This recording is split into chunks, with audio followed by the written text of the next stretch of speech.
Good morning. It's Wednesday, April 17th, 2024, and we are here for the weekly County Commissioners meeting for Franklin County. I will now call the meeting to order, and I'll please ask everyone join me with the Pledge of Allegiance.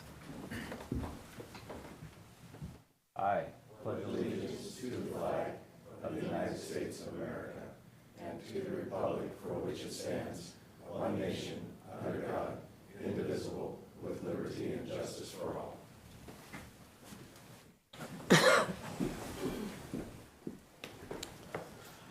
Adoption of current agenda. Mr. Chairman, I move to adopt the agenda as presented. Second. There's been a motion, a second, passes. Approval of minutes. I don't see anything wrong. Consensus. Good. All right, everything's good there. Approval of warrant registers and payroll rosters. Mr. Chairman, this morning we have 2 fund expenditures and 1 payroll expenditure. I'll go through them as they're in order here. The first is I move for fund expenditures in the amount of $227,013.86 and noted that it's been reviewed by 2 members of the auditor's office and signed off by our administrator. Second. There's been a motion and a second. All in favor, say aye. Aye. Aye. The motion passes. Mr. Chairman, I move for approval of fund expenditures in the amount of $823,295.74. And again, it has been reviewed by 2 members of the auditor's office and signed off by our administrator. Second. There's been a motion and a second. All in favor, say aye. Aye. Aye. Mr. Chairman, I move for salary, clearing, and payroll in the amount of $1,218,020. And it has been reviewed by 2 members of the auditor's office. Second. Motion and a second. All in favor, say aye. Aye. Aye. Motion passes. Moving on to public comment. Is there anyone in the room for public comment? And I would ask that you please state your name so we know who we're addressing. Yes, come on up to the mic, please. You have 3 minutes. My name is Tamara Ochoa, and I'm a citizen of Franklin County. Just like to bring a concern. Can we have you speak into the mic, please? I'd just like to bring up a concern about the stray dog issue in the Franklin County area, which has been ongoing for as many years as I've lived here. And I do volunteer for Red Wagon Rescue. We've been in a 501c3 since 2012. So I have volunteered since 2013. So 10 years involved in rescue in Franklin County. Our resources are public funded donations, my retirement fund, wherever we can get gas money and money for spaying, neutering, microchipping, vaccinations, worming, raising of puppies, so that oftentimes involves milk, food for our dog in the kennel in Connell. We do have 6 designated kennel sites in Connell in the city maintenance building, and that is often full. We have foster groups, mostly over in the Seattle area. Seattle raises funds for us and brings them back over here to Franklin County to try and support our dog rescue. I do know that through the RCWs you do have a contract with Benton Franklin County Humane Society, but that barely touches the problem. Spay and neuter, low-cost spay and neuter clinics are probably our answer in the long run. But I just wanted to know, short of putting down dangerous dogs, which is about all the RCWs really address, is there any room in the budget or planning for some type of support for the stray dog problem in Franklin County? It is a dumping ground. There is no official animal control officer. We run our behinds off trying to scoop up every dumped dog in the county. Currently, Franklin County dogs, we have 30 to 50 in foster care in the Seattle area that we've moved over from out of here, and that's an average number. And my 3 minutes are probably up. My question is on you. This public And there's comment no we can't answer read. today. I understand Yes. that. All right, well, thank you. We appreciate it. Okay. Anyone else in the room for public comment?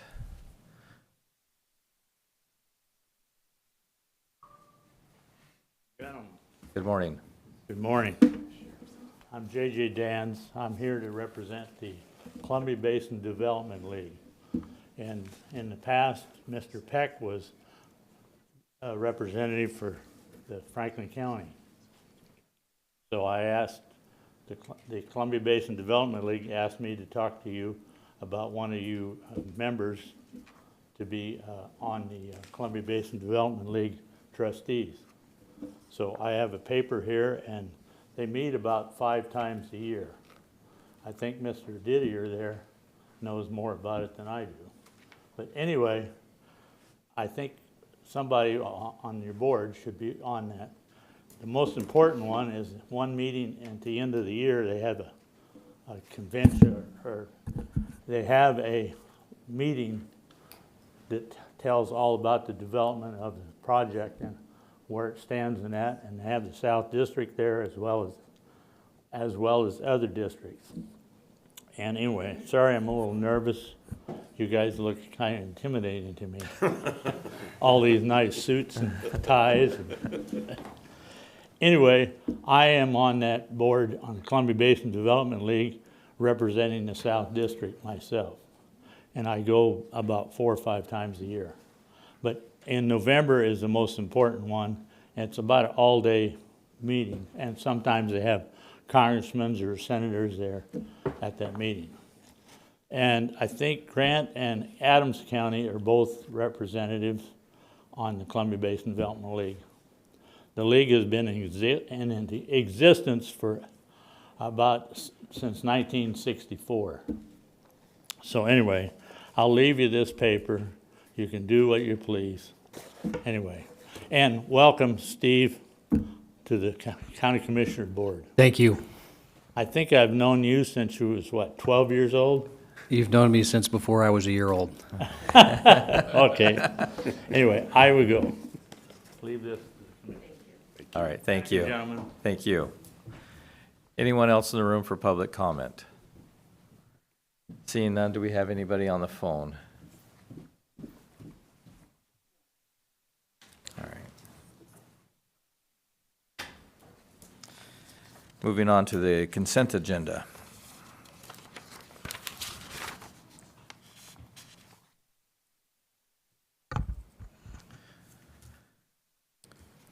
Mr. Chairman, I move for approval of consent agenda items 1 through 8 as presented. I second. So we have a motion and a second. All in favor, say aye. Aye. Aye. Aye. Consent agenda items pass. Open public hearing. Resolution 2024-092, presented by Craig Ergman. Good morning. Mr. Chairman, Yes. on the open public hearing, you need to open and close it, so All right, at make this, the announcement to open and close it. at this point, we will open the public hearing. All right. Mr. Ergman, good All morning. right.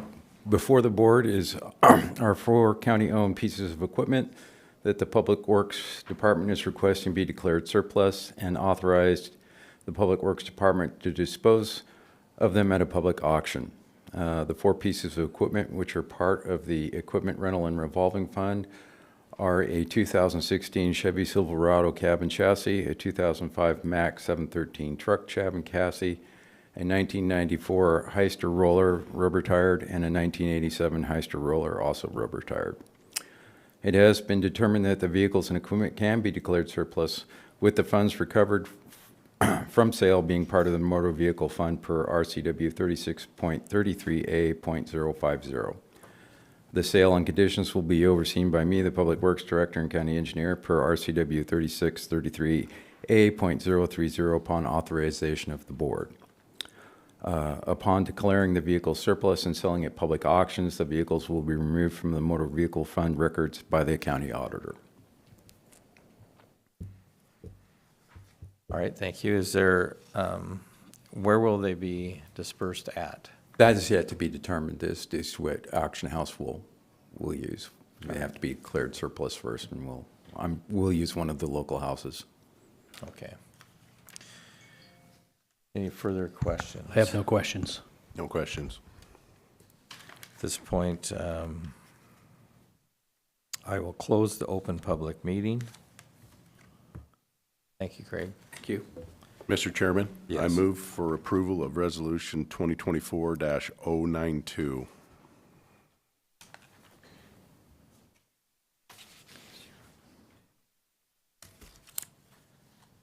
We have a motion. Do we have a second? Commissioners, Yes. if it's a open public meeting or hearing, Oh, that's right. I believe we have to allow. Let the public. Correct. All right, so I will open the public hearing back up. Is there anybody in the audience today, any comments on the open public meeting? Hearing none, I will close the open public hearing, and we do have a motion on the floor for approval. Do we have a second? I'll second Resolution 2024-093, correct? 9-2.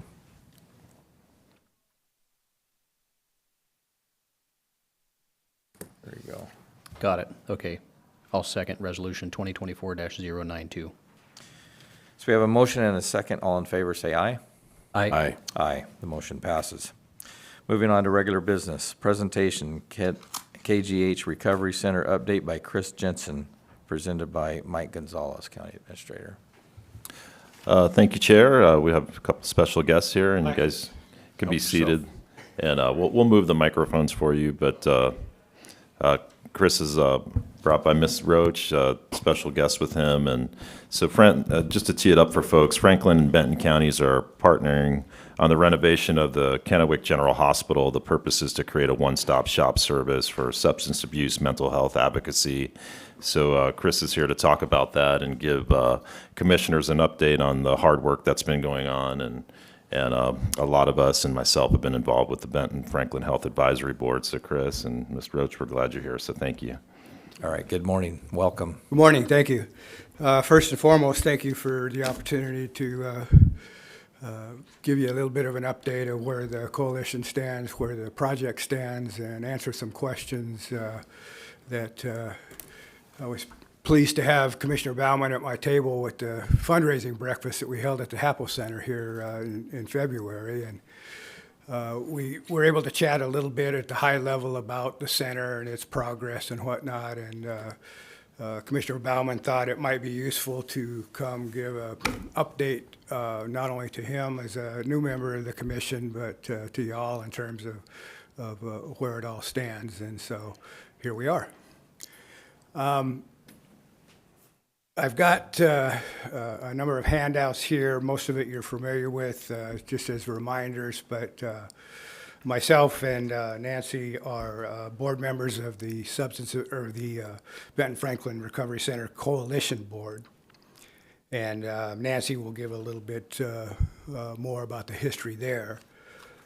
Secondly is the resolution that the county commissioners approved back in 2022, formalizing the committee that would serve as an advisory council, if you will, to the behavioral health, as part of the behavioral health initiative, and overseeing and making recommendations for actually the development of the recovery center.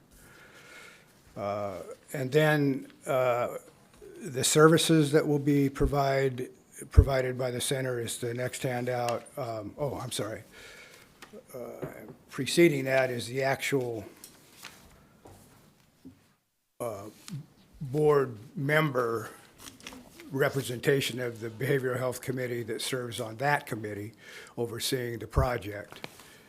And then finally, the services that it will provide and basically an update on where we stand with funding to date and how that evolved over the years. So those are the highlights of what we'll be speaking to today.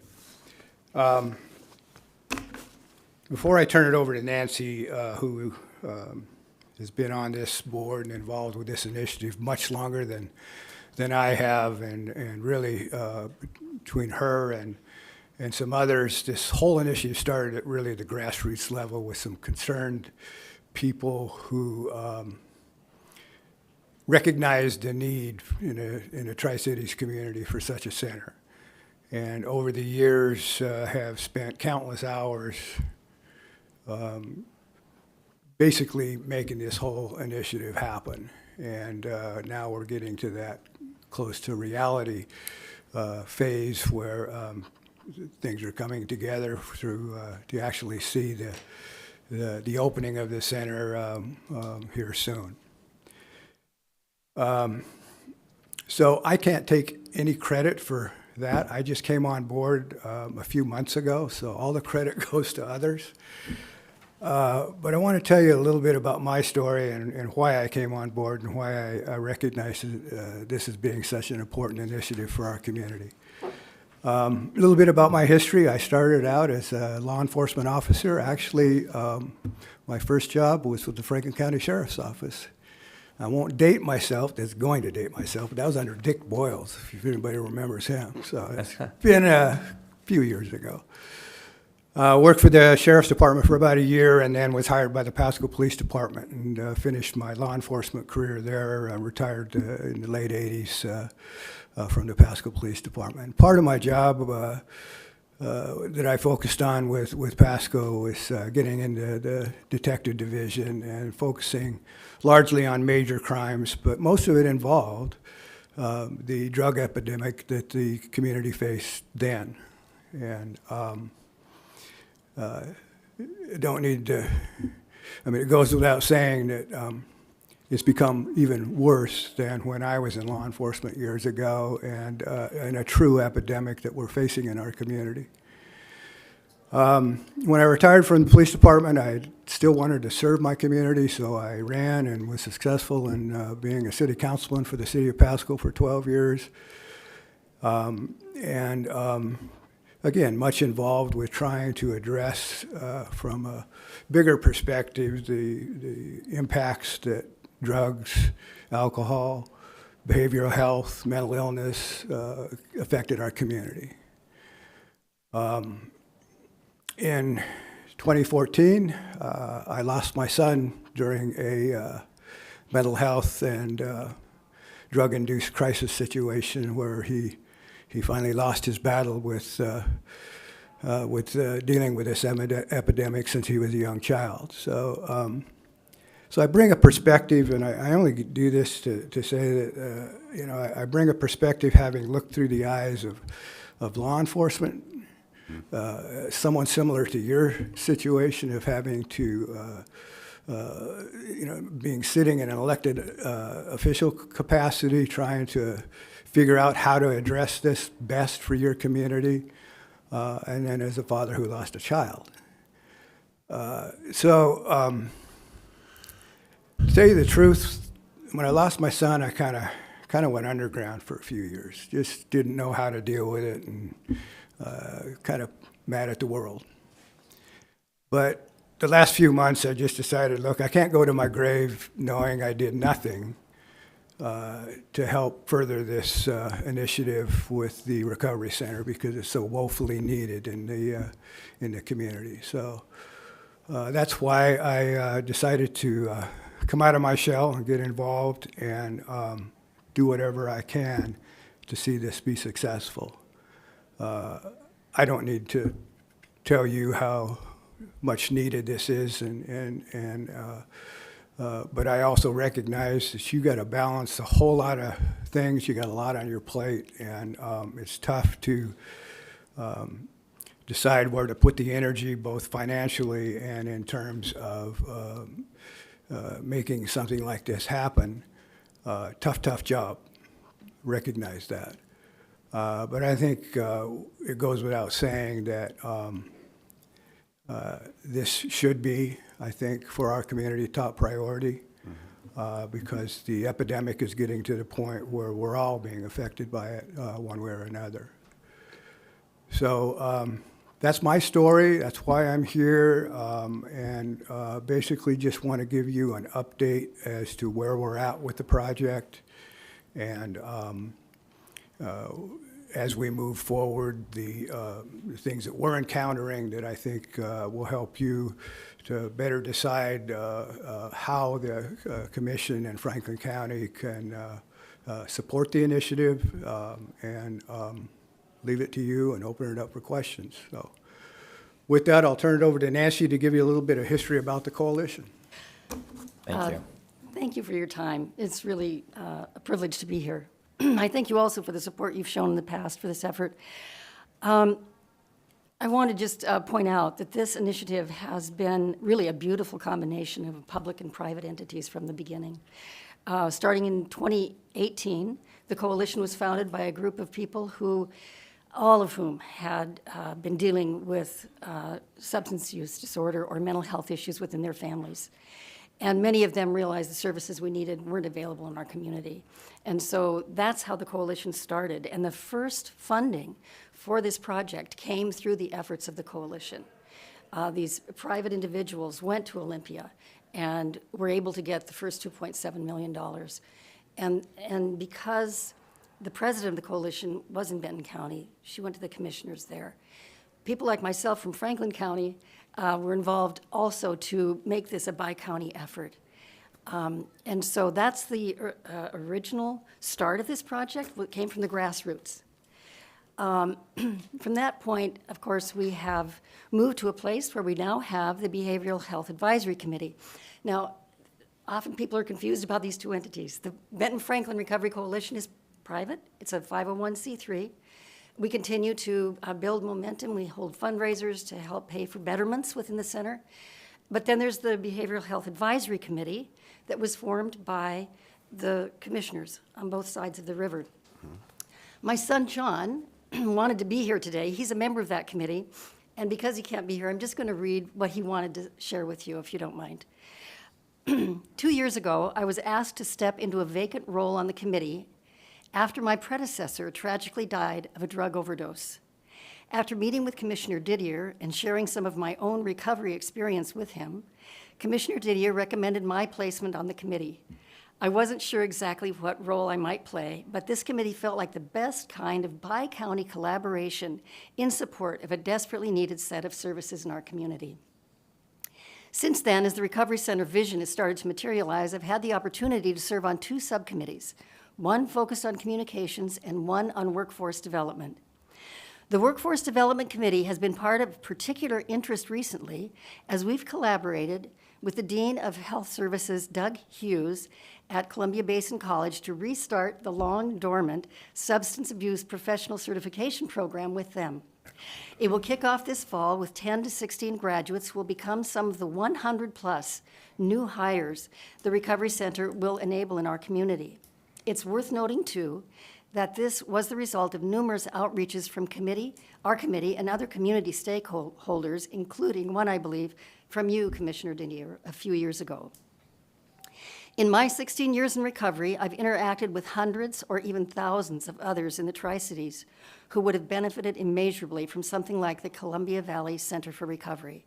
It is an incredible honor to be a small part of the team helping to make it a reality. Without exaggeration, I can say that its presence here will save countless lives, shift the burden of care from the law enforcement system to the healthcare system, where it can be better addressed, and enhance the quality of life for the whole community. I'm so grateful to all Commissioner Didier and that all of you county commissioners in both Benton and Franklin counties have done, and for their vision and willingness to enable this to happen. I hope we can continue working together across all three bridges that connect our communities. So with that, I again want to offer my thanks for you Franklin County commissioners who have really been part of the wind beneath the wings of this grassroots effort.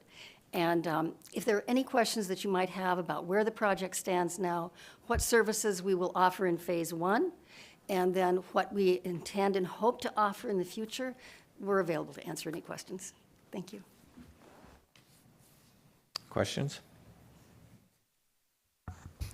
Thank you so much for coming today. That's very, very helpful what you shared. I'm not sure that I have a question, but I want to just say that the helpless feeling when we don't have a something of this nature where that we can send people. I consider myself pretty resourceful, and I was leaving a city council meeting probably a year and a half ago, something like that, and was driving through downtown, and I seen one of our businesses. It was, the parking lot was well lit, and there was somebody in the middle of the parking lot, and I thought, well, I'll circle the block to see if they're up to anything nefarious, and shortly I realized they were not. They were having an episode. And so I have the cell phone number to our sheriff, to our chief of police. I had just come from stopping by the hospital, and I knew the physician in the emergency room on duty. And there was nothing that I believed that any of those three individuals could do to help this individual. This individual was in crisis, and he was clean. As far as he was well dressed. He had recently had a shower. He wasn't hungry. I had an extended conversation with him, and there was nothing that I could come to a conclusion of a way that I could help that individual that night. And the Columbia Valley Center for Recovery could have helped him. So, thank you. Yeah, I'd just like to say thank you to John for stepping up and serving. And thank you for both of you for what you're helping to create here in our community. And I'm just very thankful CBC started up that nursing program, and we're going to have 13 graduates. That's the estimate.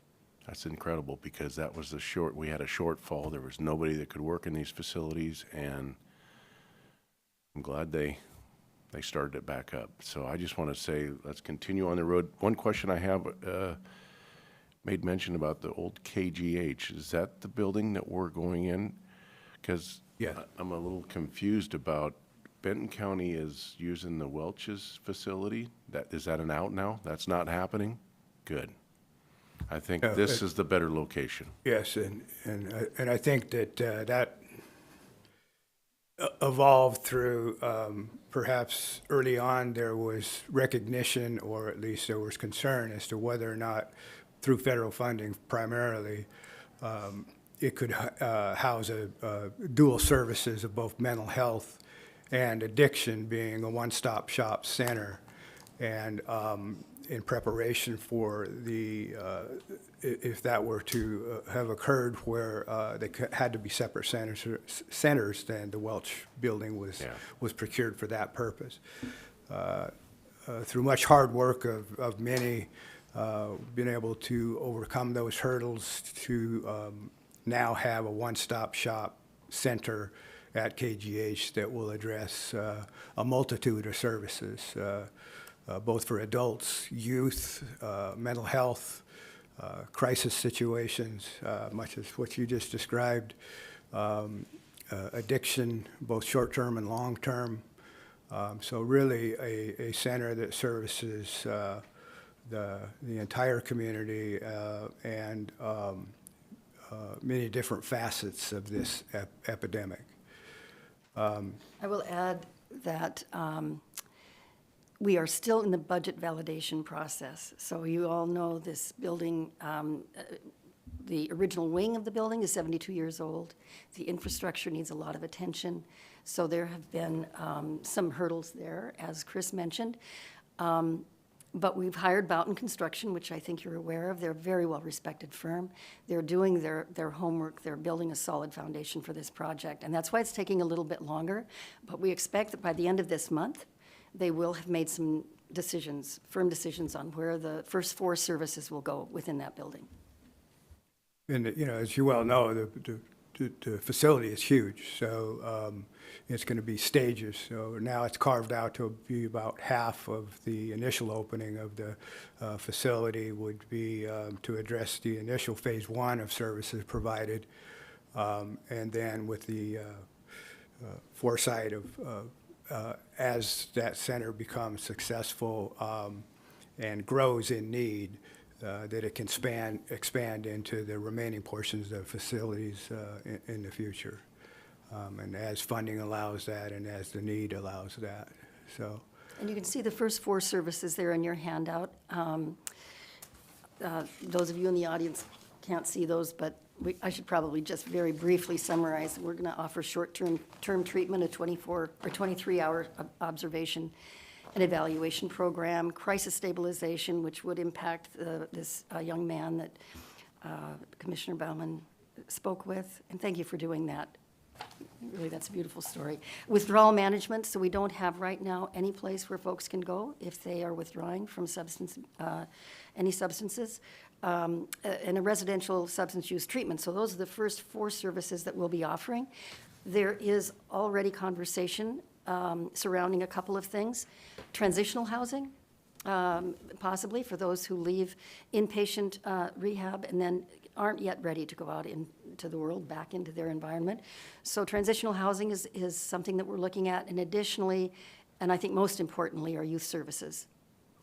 So those who are on the Behavioral Health Advisory Committee, many of them deal with youth, and we really need to address that in our community. So that's something we're looking at for the future. And here's a question for you, the transitional housing. Have you thought about reaching out to Catholic Charities on this new building that they have? Is that a possibility? I don't know the answer to that, Commissioner Didier. You know, the Catholic Charities organization is from Spokane. Right. And the equivalent within Benton County is not involved in that particular ministry. So that would be something to look at, though, because I Yeah. think this has been a huge gift to our community. Yeah. Yeah, again, I can't underscore the importance of the one-stop shop in terms of people who walk through those, who finally reach the point in their life where they can walk through that door in need, typically aren't of the mindset to know where they're going, what they could expect. You know, do I go here through this door? Do I go to that door? Do I go to this facility? This will truly be something to conserve anybody who walks through that door that is seeking help and recovery for whatever they're facing in their life. And so the importance of that is just huge. And I'll just leave you with a vision that I had. You know, years ago, Tri-Cities community got together and established the Tri-City Cancer Center. And if you envision and can see, and you know, I think we're all very proud of what that center has evolved to in terms of the expert care that it serves, not only our communities but elsewhere, and has really become a model not only for the Tri-Cities community but throughout the state and beyond of a center that is well known for top-notch care.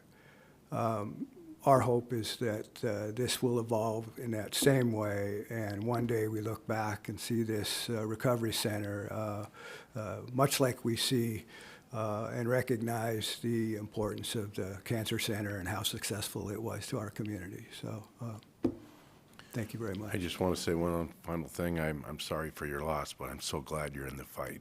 Thank you. And tell John I'm very proud of what he's doing.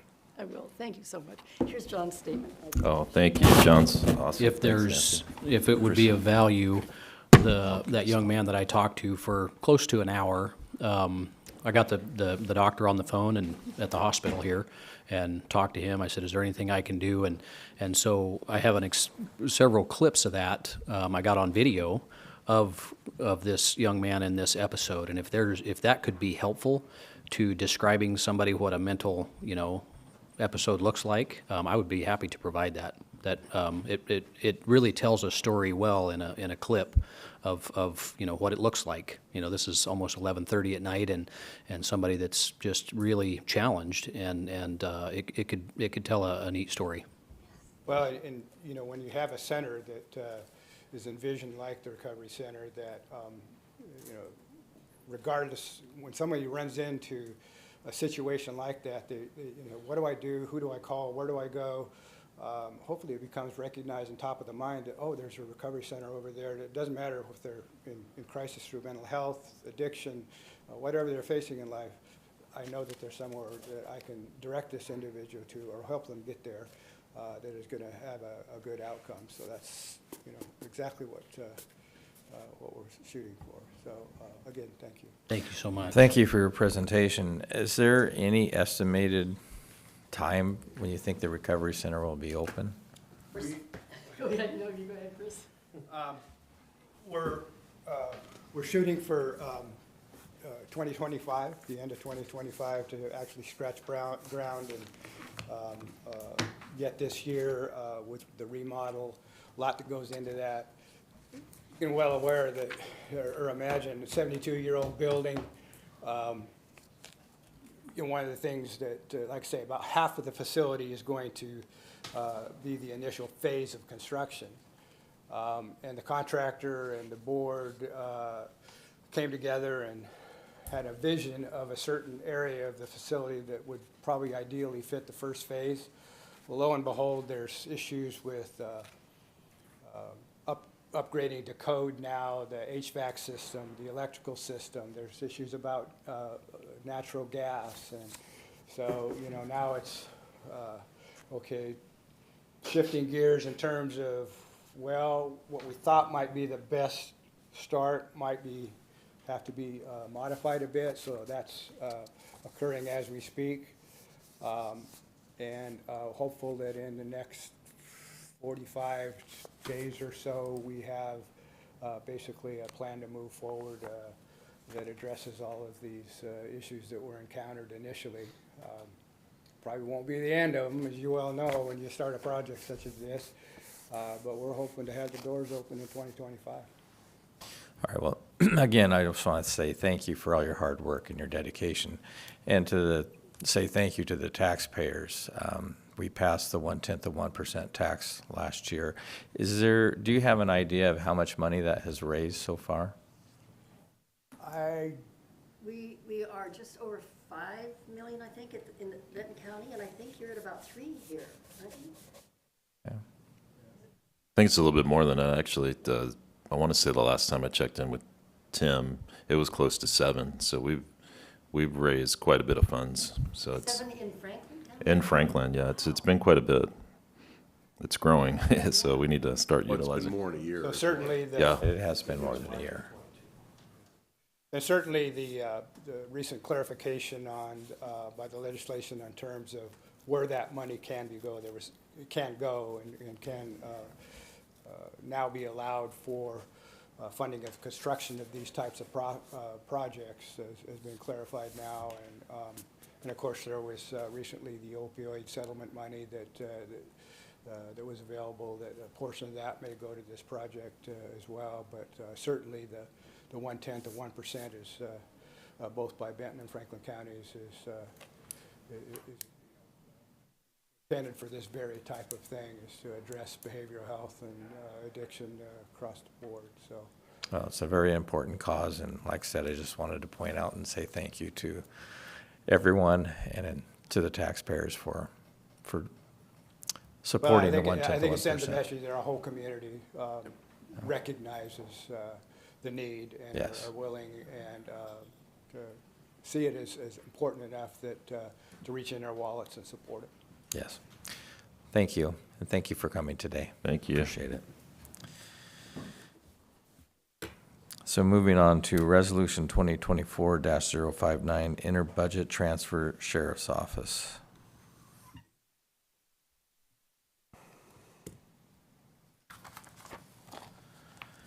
Yeah, and Sean Sant was going to present on this one, Commissioners. Okay.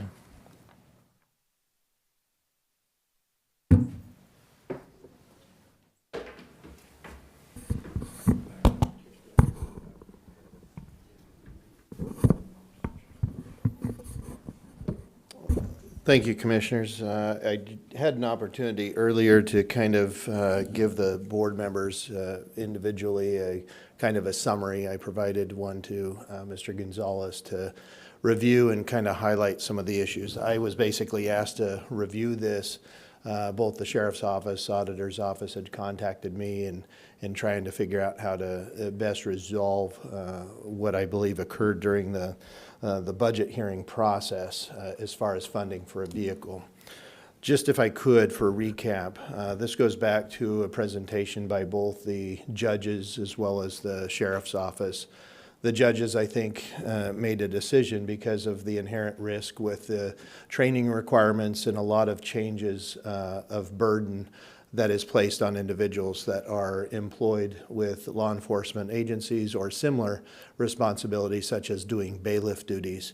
The sheriff had made the change, recognizing these changes have been a process over the last several years. The sheriff had made a process approximately, I believe, 3 years ago, where it used to be the sheriffs of both of our counties would issue a commission card where the bailiffs would be under authority of a limited commission that would authorize them to carry. But I think the sheriff was correct in assessing that, hey, there's a lot of risk and liability, because if you've provided them a commission card, that means the sheriff becomes responsible for all their day-to-day training, operations. And I think it made a lot more sense to get out of that unless you were actually going to be in a supervisory role over those positions. So that was kind of the presentation that we heard, or that the board heard, is that there was concerns made because of the ongoing changes with the requirements. The judges were under their own authority to be able to authorize. They could authorize individuals to be armed, to provide court security. I think that made the judges nervous because obviously they've got busy jobs to do other than be able to ensure the proper training of firearm use, use of force, all the updates with laws requiring that. And so a decision was made to basically withdraw their court order, meaning after December 1st of 2023, the bailiffs under their current state would no longer be able to carry a firearm. And I think board members here raised questions asking, well, wait a minute, how does that make you feel, judges? You know, say your safety if you don't have somebody armed in the courtroom. So a proposition was made by the sheriff's office coming into this process late. This was not something that was earlier presented through the budget process because nobody really saw this coming per se.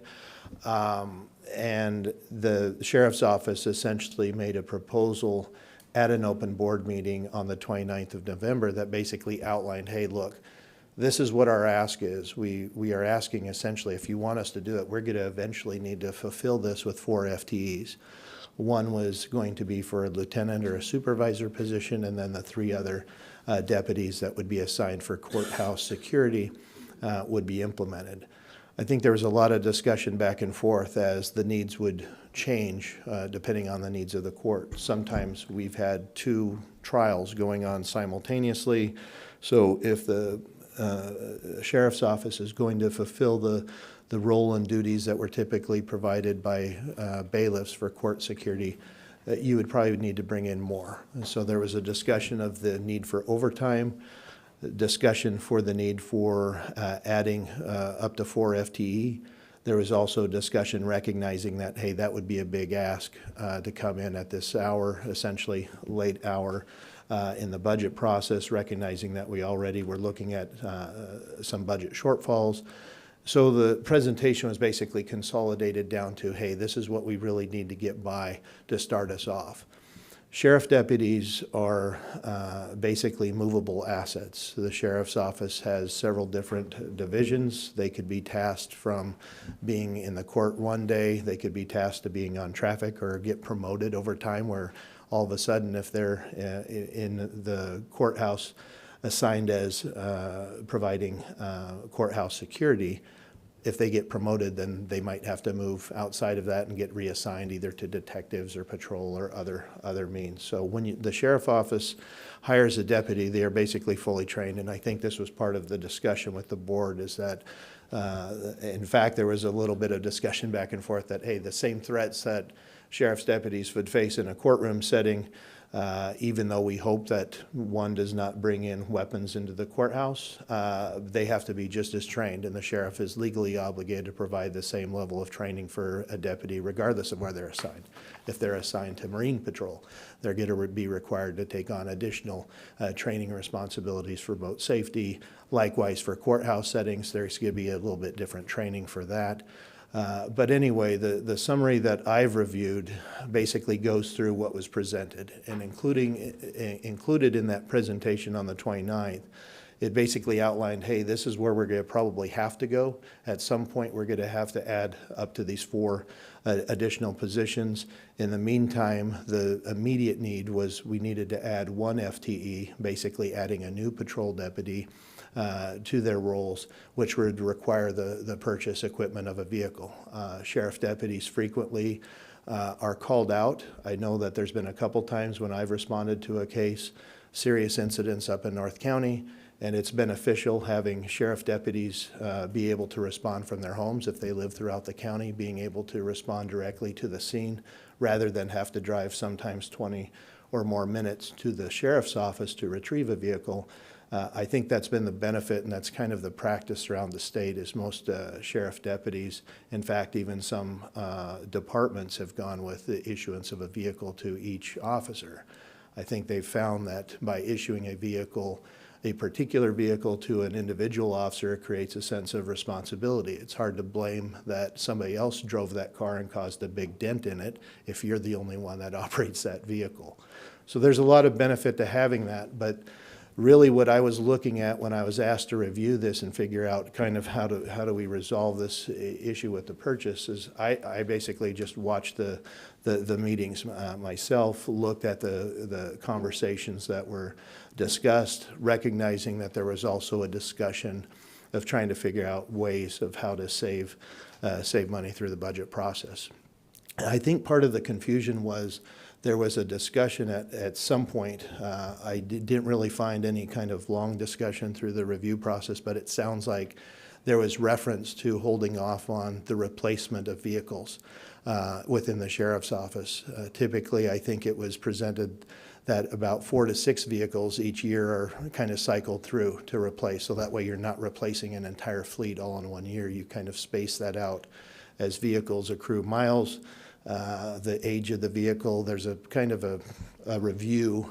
I know when we deal with ER&R vehicle replacements, there's kind of like a sweet spot of, do you sell off the vehicle when it's still got a good value after 4 to 6 years and relatively low mileage so that they could replace it? And the purchase of these vehicles is usually through, in fact, I think they have to go through a state contract. In other words, you try to have a state contracted pricing that enables them to get the appropriately equipped vehicle sold.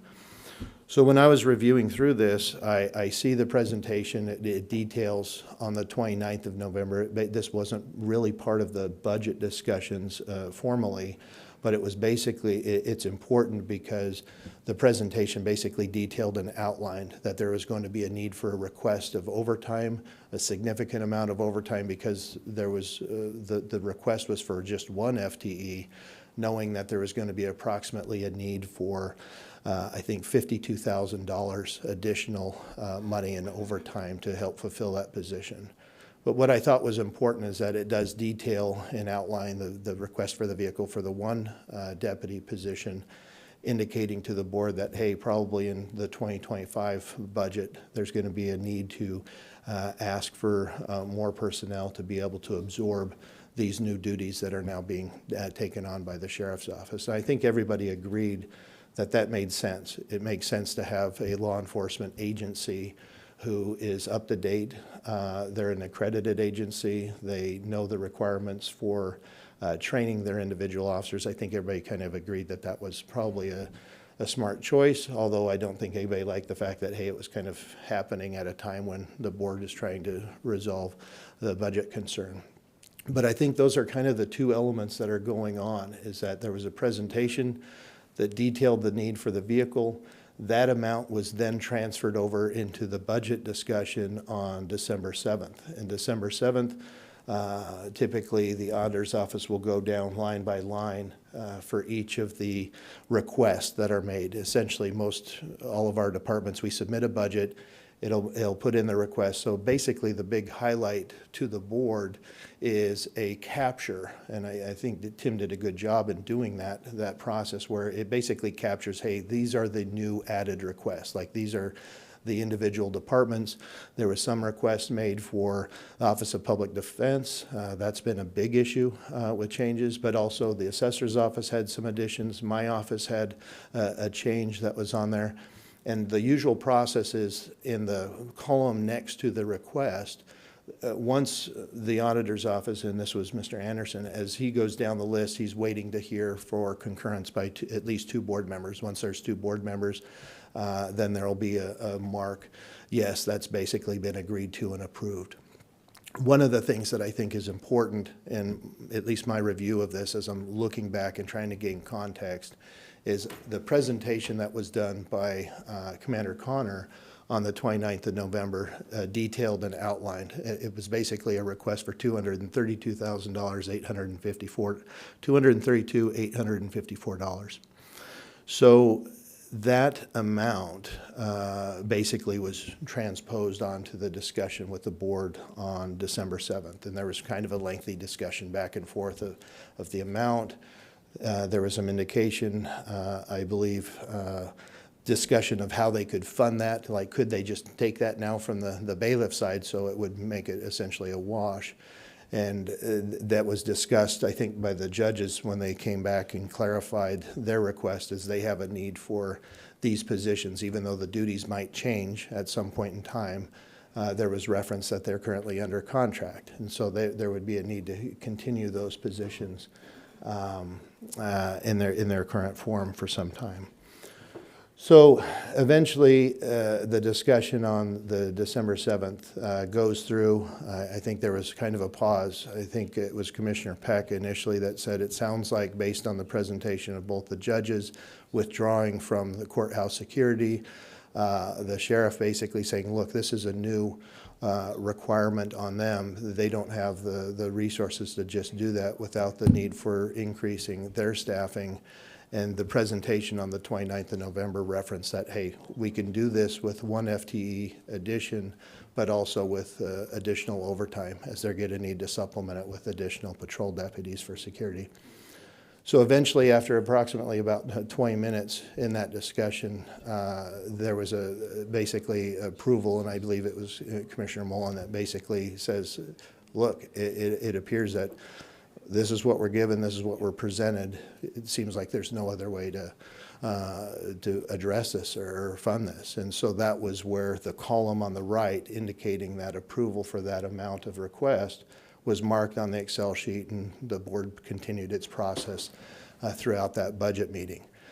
So what I'm sharing with the board is, trying to review this from what I could see. I'm not here to point fingers. I don't think I'm not here to assign that this is fault. I saw this as basically what appeared to be a Scrivener's error, and I say that because as I'm looking at the discussion, I recognize that there was some kind of context for, hey, we're not going to replace capital vehicles or on the existing vehicles with the sheriff's office. In other words, those deputies that would have been up for switching out their vehicles for this particular year would have to basically hold off. In other words, put additional miles on those vehicles.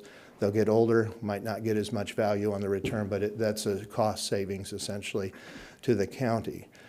This particular request then would have been a wash, because I think approximately the 4 to 6 vehicles that would have been replaced, the request to now do these new courthouse security duties by a deputy, that $232,000 request would basically fall under that savings. So there's a little bit of savings there, but that's really not the highlight. That wasn't really part of the discussion. What I was looking at is the context of the meeting, in the fact that there was reference on the December 7th meeting by Mr. Anderson that, hey, there was a presentation by the sheriff's office. It wasn't Mr. Anderson that gathered the figures. He was basically relying on the information that was provided by the sheriff's office, and that's how that $232,884 was $854 was added to the budget. And that was ultimately the amount that was approved by the board in the final budget. Now, where the issue comes up is, rather than that amount going into the capital expense line for the $60,000 as detailed in the November 29th presentation, that $60,000 was just added into the overtime line for some reason. I listened to the board meeting. I didn't hear a specific discussion saying, hey, that's where it goes. But I think, again, I'm trying to look at this objectively about the conversations of what the board's discussion was on not wanting to replace the vehicles, the existing vehicles, and somehow that was interpreted that that vehicle cost was not going to be approved in the $232,000 and $854 request. So I guess that's the real question then for the board. When I'm looking at it, I see that the board did approve the vehicle purchase because the exact amount that was requested of the sheriff, the exact amount that was relied upon by the auditor's office. The auditor didn't prepare those numbers independently. They relied upon the information that was presented at the November 29th meeting. And that's what the board essentially made the decision to approve. And it was that exact amount to the dollar that the board approved that amount.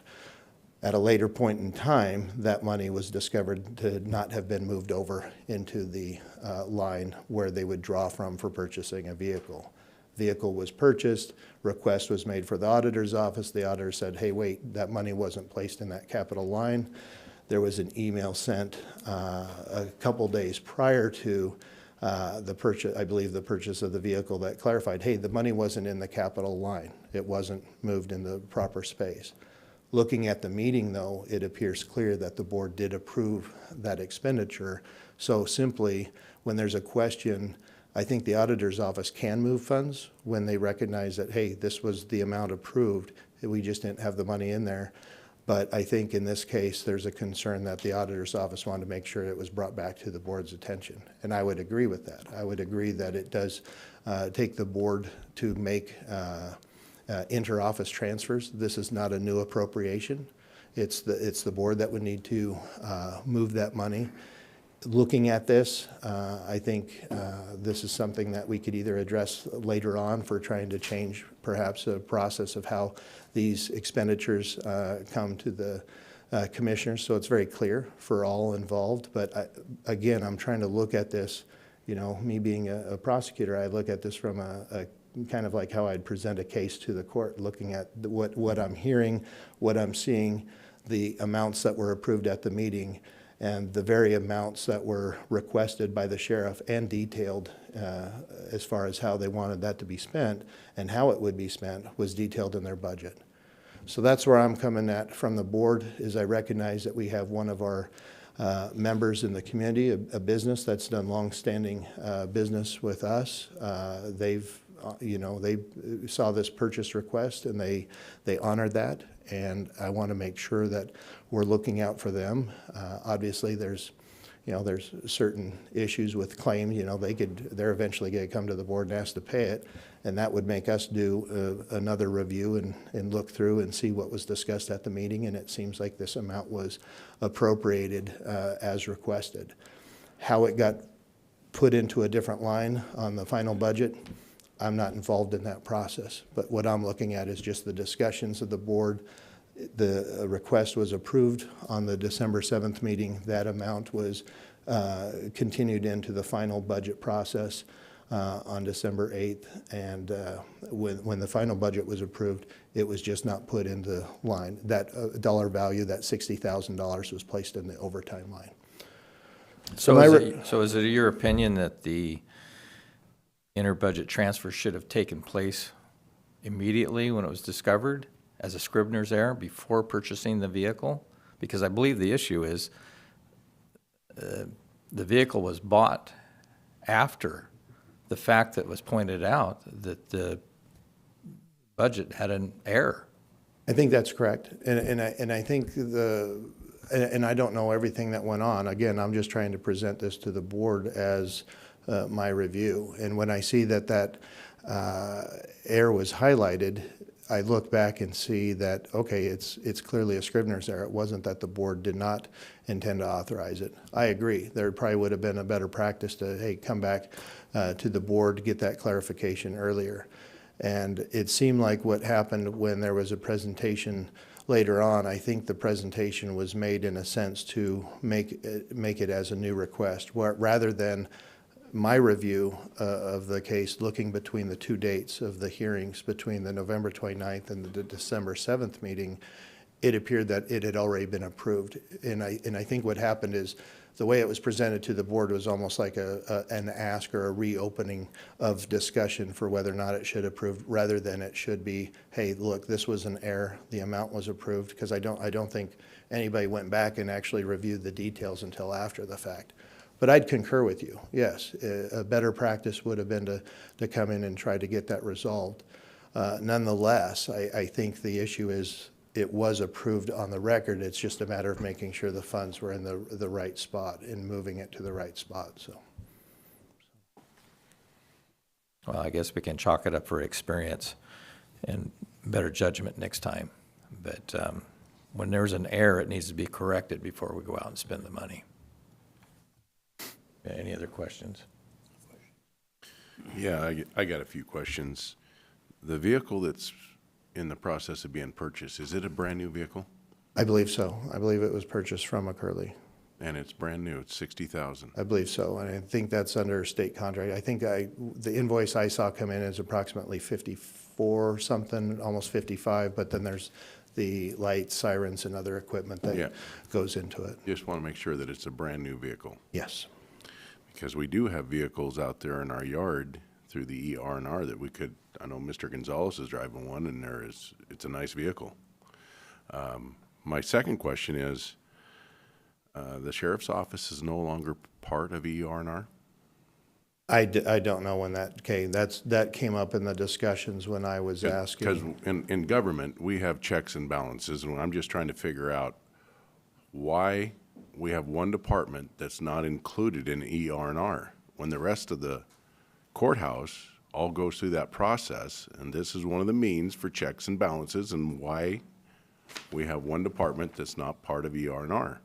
Yeah, I know our vehicle as well, when they came up with the change of our motor pool, there was some discussion with that, and I don't think, like, the vehicle that's assigned for my use or other use, I don't think that's an ER&R funds either. I think it's because you had existing vehicles that were brought in, and it's hard to calculate how do you make up for the past payments, because part of the ER&R is when you take on those vehicles, you're paying monthly, or there's a appropriation amount each month that goes into kind of a separate pool of funds that is for the replacement. So eventually, at the life end of that vehicle, at the 6 to 8 years, you've got funds that have been taken out basically each month that go to the replacement. And I know when the county changed its the travel policy and reassigning some of those vehicles from the lot, my understanding is those are not ER&R vehicles either, because you can't kind of go back in time. Those were vehicles that were essentially surplused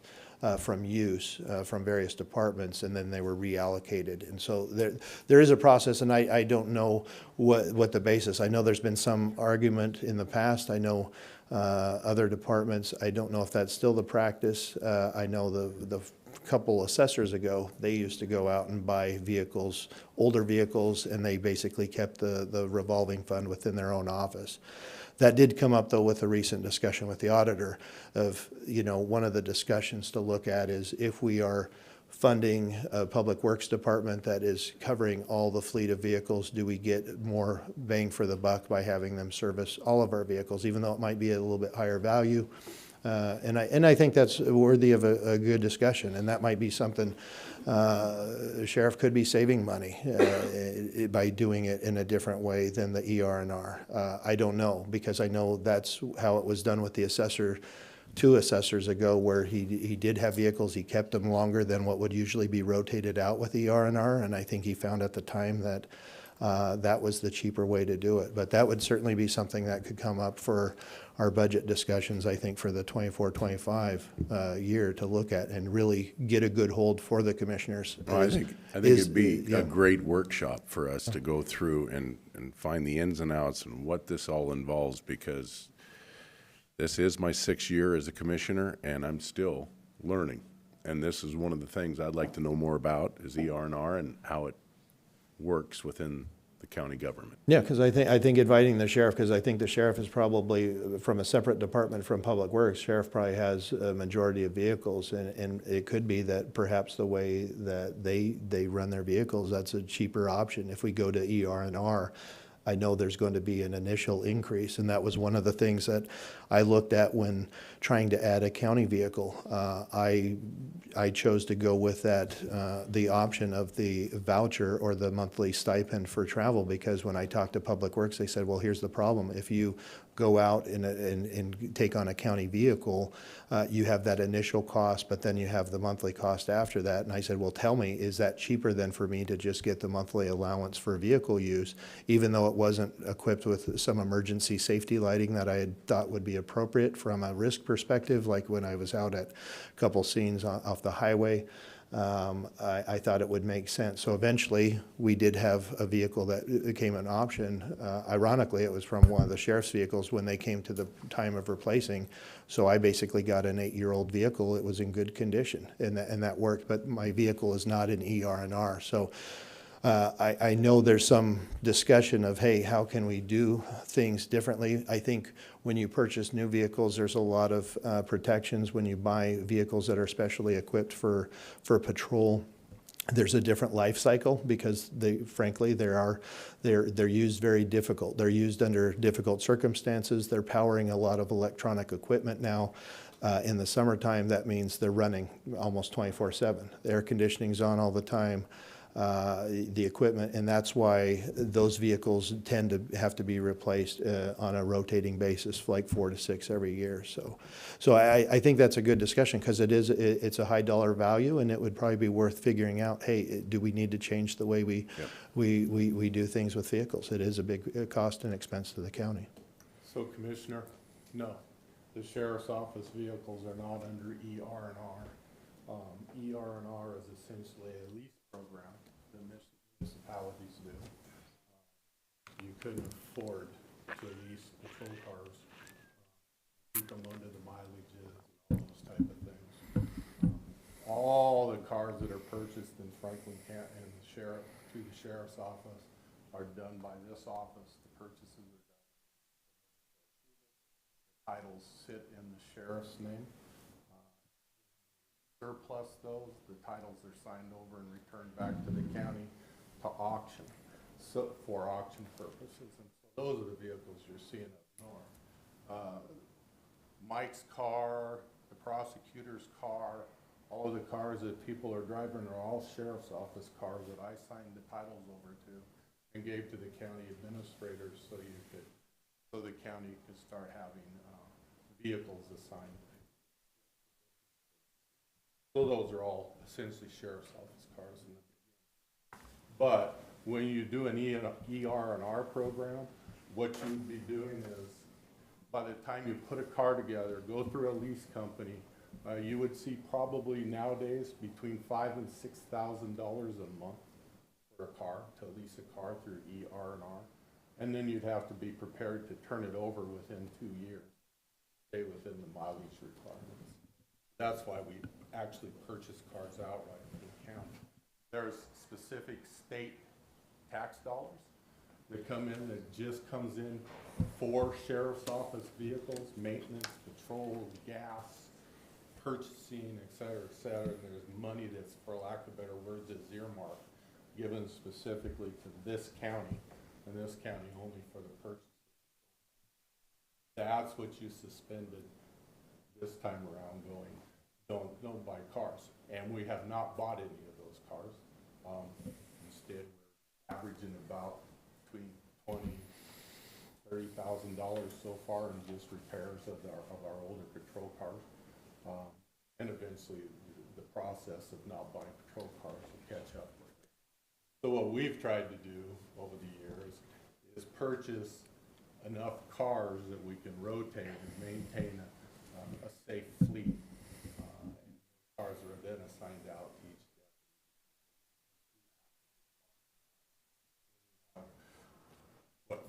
nearly 1,400 square miles of roadway.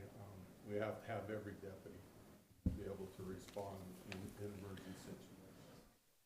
But when we handed cars over to the county, I actually wrote an ER&R policy that I submitted to Dwayne and said, well, here's a draft for you if you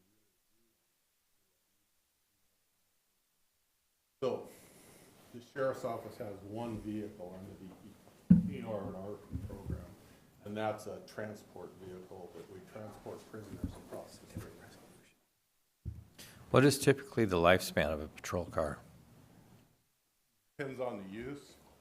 We rotate them anywhere from 130 to 150,000 miles. And then the ones that are good, we rotate and put into to the corrections side for transport purposes.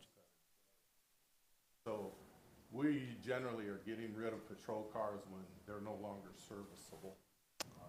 130,000 to 150,000, that's a lot of miles on a patrol car. And that's how much time does that entail? Is that a year, 3 to 2 years? 5 years. 3 to 5 years. So that would be a savings there, because if you were leasing on a 2-year program, just the cost to relight and mark the car would be quite excessive. Yeah, Yeah, no. and then you can, some equipment that comes off patrol cars you could reuse, some you can't. But yeah, so you get the most service by just purchasing outright.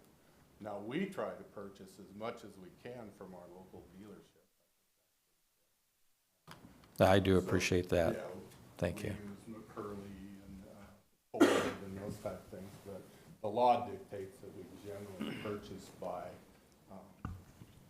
whatever the state bids are and whoever the state bid comes from. But if you're in it enough, I know that if I come to Rocky, who's the manager of McCurley for fleets, if I go, look, can you get me this car on state bid for state bid prices?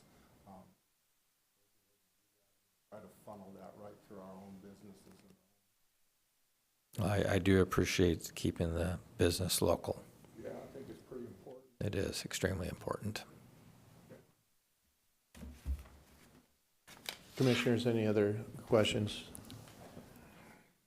Just for clarification, the inter-budget transfer is just a budget line transfer. That's what I prepared. I prepared our office looked at just attaching, I guess, the line of where we believe the money was placed in, and I'll double check that with the auditor's office. It's strictly an inter-budget transfer. It's inter-budget not transfer. authorizing the purchase of a vehicle that's already been purchased. That's right. So this is basically transferring that money that was allocated because, again, I thought what was important is looking at the discussion with the board, that $232,000, or approximately $233 that it was referenced, was approved by the board. We just need to now move the $60,000 to the vehicle line for that. And I've got a resolution that basically has that, the overtime budget line to the sheriff vehicle line. That's what it is. It's an inter-office transfer. It's not any additional funding. Otherwise, that would trigger a new appropriation. So this is not a new appropriation. It's just simply a inter-budget transfer. All right, thank you.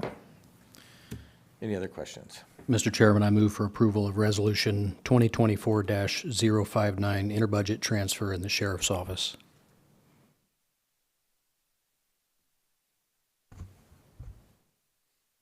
I will second the resolution 2024-059.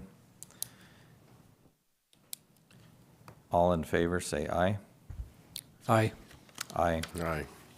Motion passes, or resolution 2024-059 passes.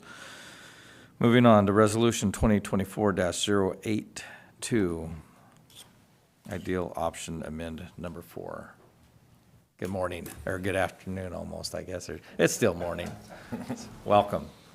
Yes, good morning, Commissioners. Dave Wheeler with the Benton Franklin County's Juvenile Court, and I'm here before you today to present our amendment number 4 to our ideal options, which is our juvenile detention medical services. And essentially, all we're doing here is adding another 12 months to the contract that expires here at the end of this month. We're pleased that in the process of looking to amend this, they didn't seek any rate increases on the services they're providing. So in this day and age, that was nice to see no request for a rate increase. So essentially, we're just looking to extend another 12 months. Questions? Yes, Mr. Chairman. Franklin County juveniles, how many we got over there right now? I would have to go back and look, Commissioner, to let you know specifically. Because I've been told that we're under our allotment, and I was just curious of where we're at. Yeah, I would need to. I know this. I know roughly how many youth we have in detention today. It seems to fluctuate, but I couldn't tell you exactly which county they were admitted from. You know, what I see oftentimes is, you know, where the residence is. How many But are does it- in detention today? 16 this morning. 16? Yeah. Thank you.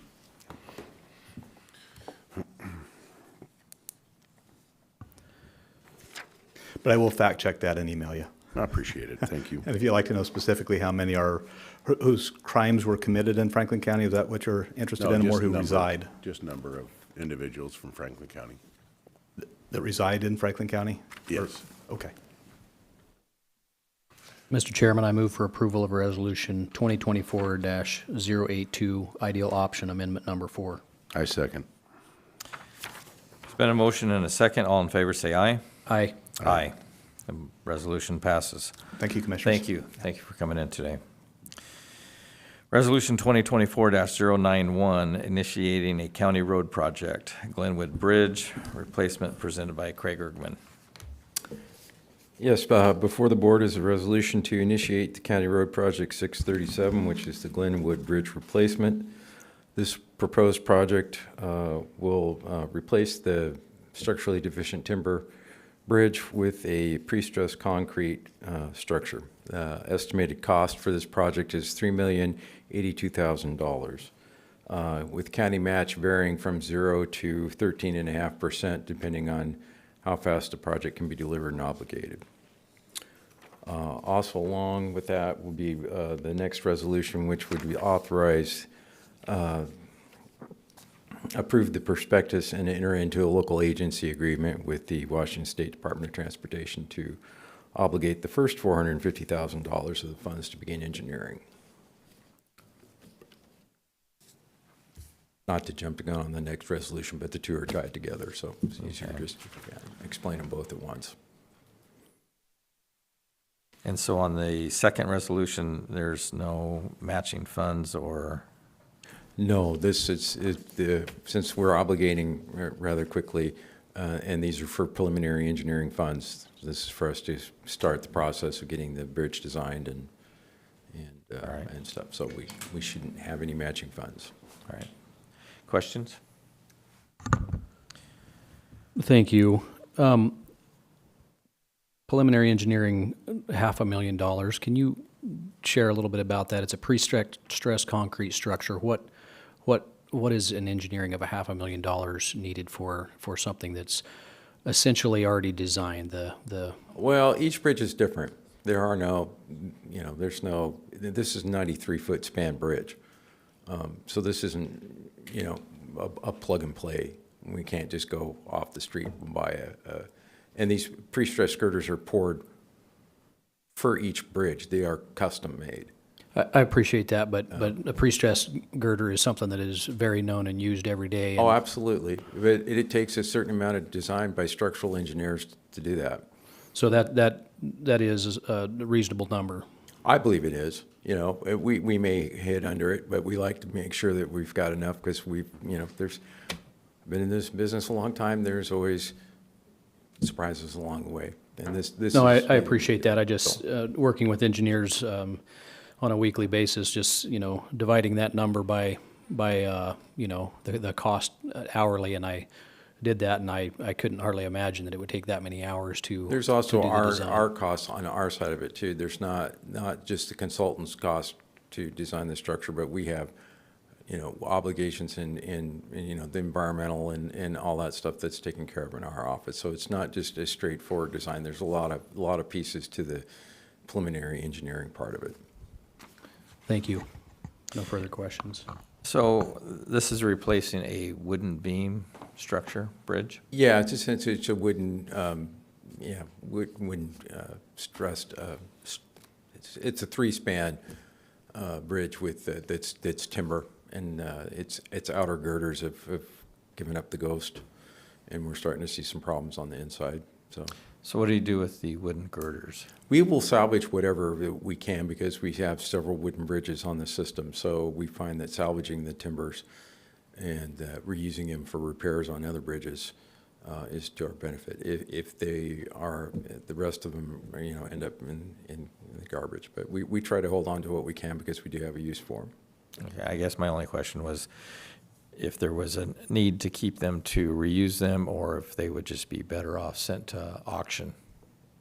It would depend, but generally with the timber stuff, we keep it because, like I said, we have several timber bridges on the system still and that require upkeep and care. And we find that having those materials on hand is very useful. And you know, like things, you know, these are old sawn timbers, the ones that are in good shape. You don't find lumber like that anymore. Exactly. Yeah. So- No. Thank you. Thank you for your presentation. I'll entertain a motion. Mr. Chairman, I move for approval of 2024-091 as presented. I second. It's been a motion and a second for Resolution 2024-091. All in favor, say aye. Aye. Aye. Mr. Chairman, I move for approval of Resolution 2024-093 as presented. Excuse me, sorry about that. I'll second it. There's been a motion and a second. All in favor, say aye. Aye. Aye. Thank you, Craig. Appreciate it. Moving on, resolution workshop procedures. And Chair, I'll just start off, and this is something we've been talking about since I started about a year ago, and with Commissioner Baumann coming on board, he's been a real advocate of it, and we were kicking around some thoughts and ideas. So I'm gonna toss it over to Commissioner Baumann, who's got some thoughts, and he's been working on sort of how we're gonna tackle this. Thank you, Mike. So, met with the PA's office several times. Thank you, gentlemen, for visiting with me and walking through that. I've watched many hours of different meetings, from commissioners' meetings to city council meetings, and trying to come up with thoughts and ideas to make an efficient and well-structured meeting. So, a couple of thoughts for you. I'll just walk through it and what I think. There's not a resolution attached to it. What my hope was is that we would come up with a sort of an agreement that we thought would work well in a workshop structure, and then perhaps we could have a resolution written and ready for us by next week. So, with the chair's permission, I'd like to comment just on the structure of our regular meeting. Yes. One thought, and this is from seeing the way a number of different places have done it. I think that it would help us to have a better structured meeting, that our first public comment period is an open public comment period. You can talk about anything you want. You can talk about the color of a vehicle that you've seen in when you were out of town on vacation, or whatever it is you want. But I think that our second public comment should be narrowed to anything that was discussed in the meeting today. So our second public comment would not be an open forum to allow for, discussion of whatever it was. But I believe that having watched these meetings for a long time, I believe the intent of the second public comment was to allow the option of, making comment on actions that were taken or not taken in the meeting today. So maybe consider that. We are not required to have two public comment periods, and I think by narrowing the second public comment period to items that were on the agenda would provide for a more orderly meeting. So just maybe consider that. So then the thought of a workshop meeting. So I believe that it's important to adjourn the regular meeting and then perhaps have a bathroom break if necessary, or something of that, have a short recess, and then call to order the workshop meeting. I believe that it needs to be separated that way to provide a firewall so that no action can be taken in the workshop meeting, so it's a very definitive separation. So I think that the meeting should be called to order.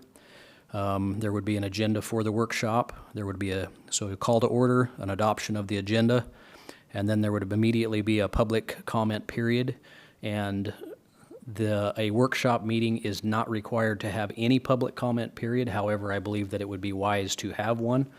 But I think that the public comment period should be very narrowly focused on items on the agenda in that workshop meeting. So call to order, adoption of the agenda, immediately a public comment period. And this is something that needs some thought and input from you gentlemen. The city of Pasco recently adopted public comment in theirs, and the way they have chosen to do it is there's 2 minutes for the speaker, and there's the option of 4 speakers. And the priority is given to the people that sign up first, and there's the priority is given to 2 comments for an item and 2 against an item. And if there's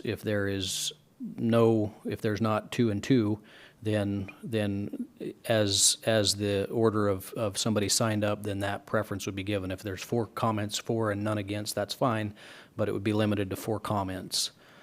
If somebody felt strongly about it, it would be their responsibility to prioritize themselves by getting there early enough to sign up early on that sign-up sheet. So the public comment period would be very narrowly 2 items on the workshop agenda that day. Then there would be the workshop agenda items, and then there would be a second comment period, again, very narrowly focused to the items on the agenda that day, and then it would be an adjournment. So two other components that I think that we should consider carefully. One of them being that at the discretion of the board, public comment could be taken on an item during discussion on a agenda item. And then the second item that I think that we should consider is what decides if something were to go on a workshop.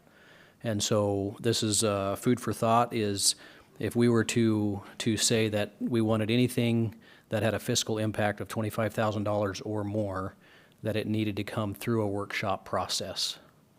So reason for that being, it would be, that dollar figure would be simple.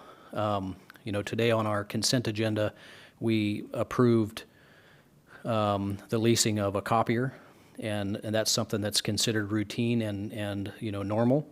And I think that's a good consent agenda item. But if we said that anything over $25,000 of fiscal impact would come through a workshop meeting, it doesn't mean that it needs lots of comment, but it gives the opportunity for that to come through. One of the reasons that 2 weeks ago we pulled items from the agenda is I did not feel like that I had appropriate time to get through the materials provided. Since that time, I've had the opportunity to go through those things and found them to be acceptable to go through the process of approval. But at that time, I didn't feel like it was that I was prepared to do that. And by putting a workshop process together like this, it would give opportunity for us to learn about a project, and then a 1-week lapse before the fiscal impact was felt. So that's my thought, and would be happy to answer questions on how I came to those conclusions. I have no questions. I actually concur with that. I believe that's a great idea, and will give us more opportunity to discuss those items before they come for a vote. Commissioner Didier, do you have any questions or suggestions? My only concern is limiting only 4 people to speak. I mean, we are serving the people of Franklin County, and if we got a controversial item there that we're going to do a workshop on, and we have 10 people that want to speak, I think we should hear everybody. I would agree. Yeah, I do appreciate that. I was just providing some context to the kind of the way the city came to. They kind of wrestled through that with their. I wasn't there, but I understand that at their retreat that they went through, that was kind of where that they came to the conclusion that that's what they wanted. I believe that the public needs an opportunity to speak. I do believe that making it narrow to the topic at hand is important. Yes. I don't see any value in just having a free-for-all in a public comment period in a workshop. But I do think that this will provide opportunity for us to more thoroughly understand the issues that are in front of us. So for clarification, the public comment would only address the items that are going to be on the workshop agenda for the day. that day. Yes, Yep. thank you. So an example of today, on our workshop that we have is authority to sell real property resolution, that proposal. And so if, today we have one item on our workshop agenda. And so if there was public comment received, it would be narrowly focused. You can only discuss that item. And so I think that will make our workshops more efficient by doing that. Any thoughts on the $25,000 thing? How do you feel about that? Is that too high of a number, too low of a number? I guess a lot of it's just going to depend on what the project is. I mean, if it's, a lot of these that are like, say, by county, mental health issues. I guess as long as it's not mandatory, but. And that's where I think that it would be good for us to kind of give a direction, so that the resolution that will be written for us for next week would kind of give direction. And it doesn't have to have that. It could be at the discretion of the board and the county administrator as far as what went to a workshop and what went to regular business, that type of thing. That's those two components as far as the number of people speaking and the cost. I can see the pros and cons of both of those things. And I think by doing, one thing I did wanted to share is, by doing this, a workshop doesn't have to be noticed in the same way because we're not taking any action. Right. A workshop by definition is no action taken. It's a workshop only.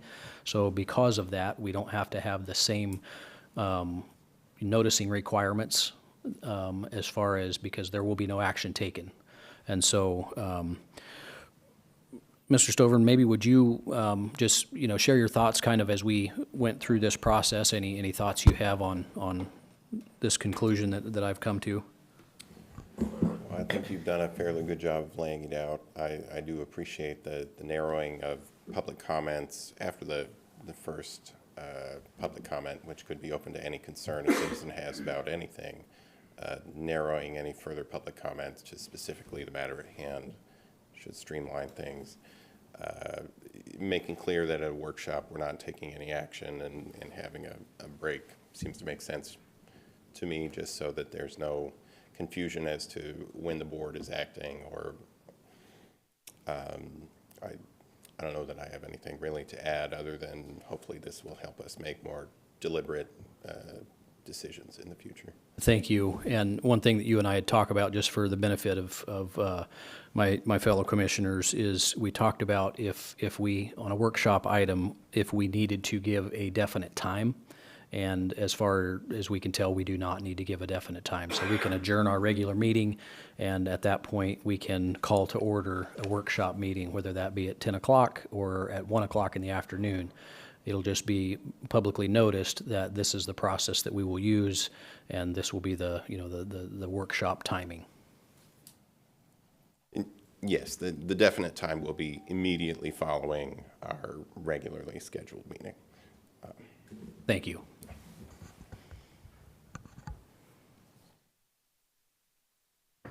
Alrighty, we'll move on to Commissioner Administrator updates.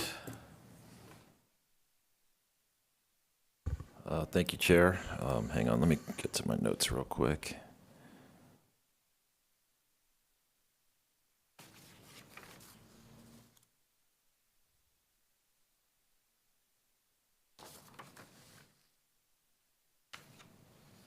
Just hit on a few things we've been working on. So, thank you, Chair. Last week, I was able to attend the Wasatch County Administrator Conference, and really good conference. The hot topic really was just the OPD case counts, which the state has essentially lowered the case count, which is really going to create just a bevy of issues financially for us. So the less cases that an attorney can handle, the more they're going to charge us. So, for instance, in Benton County's case, it costs them around $6 million to fund their OPD offices. They believe that their prices are going to triple the cost to around $18 million. We did have a meeting with public defenders from across the state yesterday that was shepherded by Senator Torres, who's really worked hard on this issue.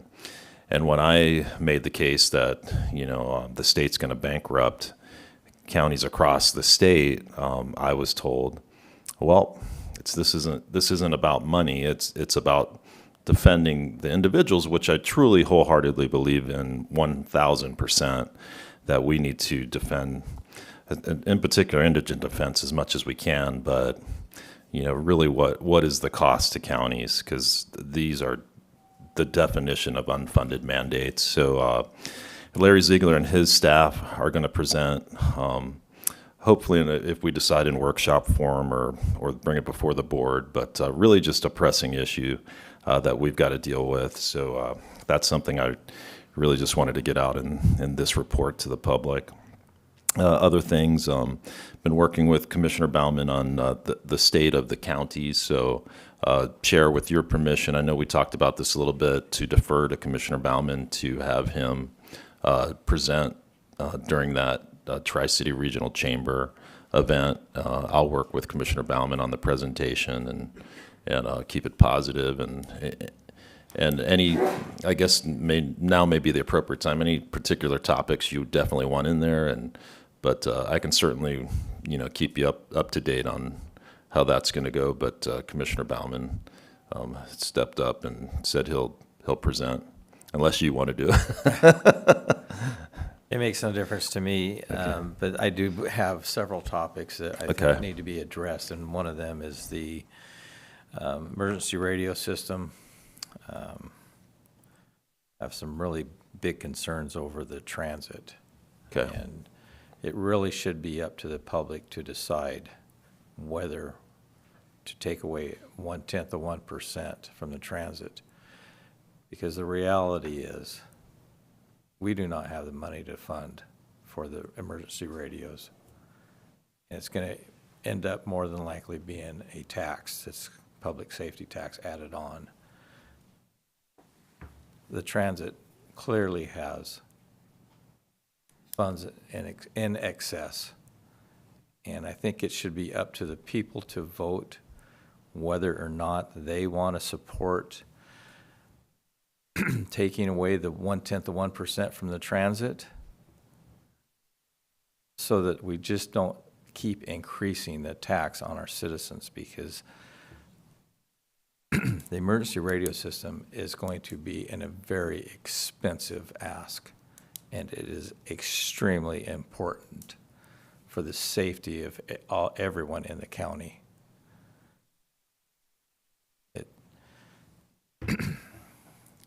I think the people should be aware of the situation that the counties are in with trying to fund the emergency radio systems, and the fact that the transit has excess funds.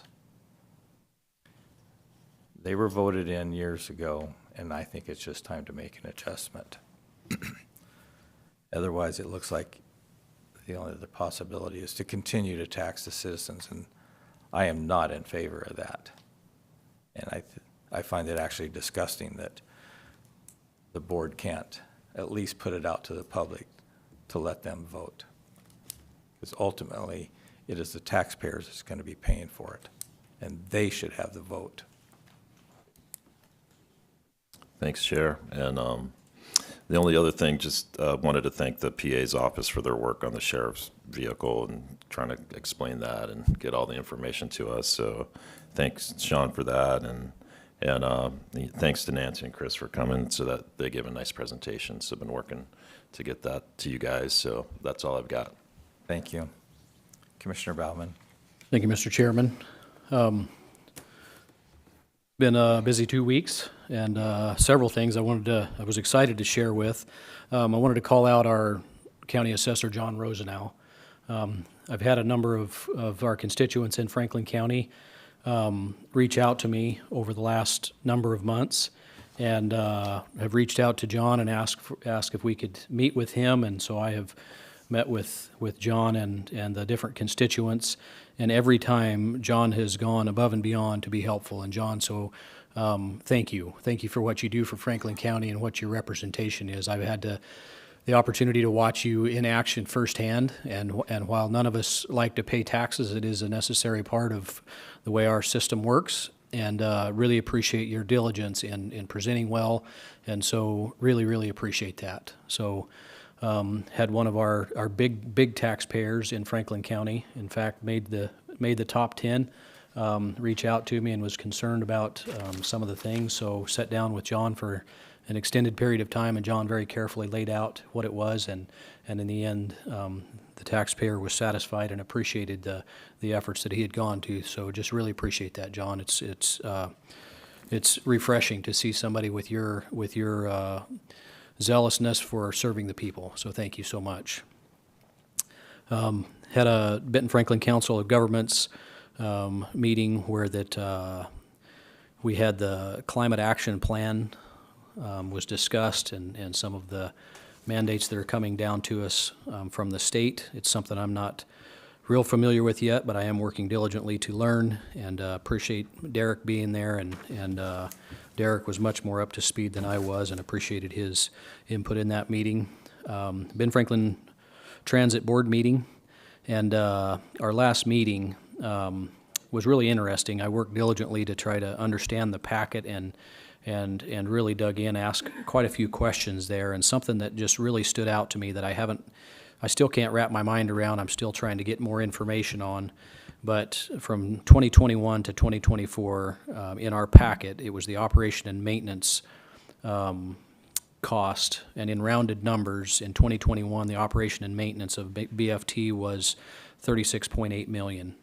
And in 2024, that number has gone up to $63.4 million. That's over a 72% increase in operation and maintenance. And that number is just absolutely staggering to me. I don't understand it. I'm still trying to work to understand it better, and I'm sure that my fellow commissioner, Mr. Didier, will share a few thoughts on that Ben Franklin Transit Board meeting. I appreciated some of the perspectives that was provided there. One thing that I appreciated was Kennewick Council member Brad Beecham, really being a businessman himself and really asking the tough questions and trying to get to the burrow down into what the conditions that it is today. And it was mentioned a number of meetings ago how that it's important to run Ben Franklin Transit as a business, and that comment has been criticized a number of times in a number of different ways, and I really believe what was meant by that comment was that run a fiscally sound and make good decisions on behalf of, and in this case, the community.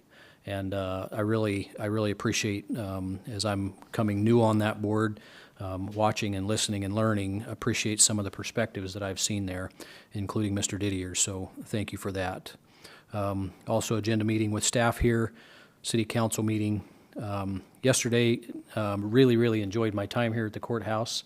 A little while back, Country Christian School reached out and asked if I would give a tour of the courthouse to them. And so if somebody reaches out to you for that, it takes more than 2 hours. And so thank you to all the different departments that provided a lesson in what you do in your individual departments. That was a lot of fun. We went from the basement to the third floor, back and forth, and I felt sorry. There was one young lady that was on crutches, and because of the timing that we needed to reach the different departments, she was up and down the stairs, and I felt bad for that. But thank you to everybody. We visited a number of judges. We visited lots of department heads and electeds, and the kids really enjoyed it and appreciated it, and that was a lot of fun. When they asked me, I didn't know the number, but in my head, I was, it's going to be 10 or 12 kids in high school that I'm going to do this to, and we had over 50 people. And so we did the best we could to crowd in different places, and really got a really thorough explanations from everybody, so thank you so much for everybody that provided input on that. Did want to point out that the courthouse is absolutely beautiful right now with the spring waking up around us. If you, when you walk out, would encourage you to look at the flowers and the beautiful building. And one last thing, wondered if our administrator, if you would prepare us a workshop. I think one of you also said it, but on the ER&R, what it is, how it works, and where we are at with it, with regards to Franklin County. What all is in that program and how that it works. And with that, thank you, Mr. Chair. Yeah. Commissioner Didier. So I think with that workshop, we'd want to include Craig. Oh, absolutely, yeah, he's the master of that, for Yes, sure. and that way he can educate us. On the presentation for the bi-county State of the County, I would like you guys to include roads and the partnership with Benton County on creating this beltway that we need and a crossing from, trying to remember the road over there in the Richland side, it comes over to Self Landing.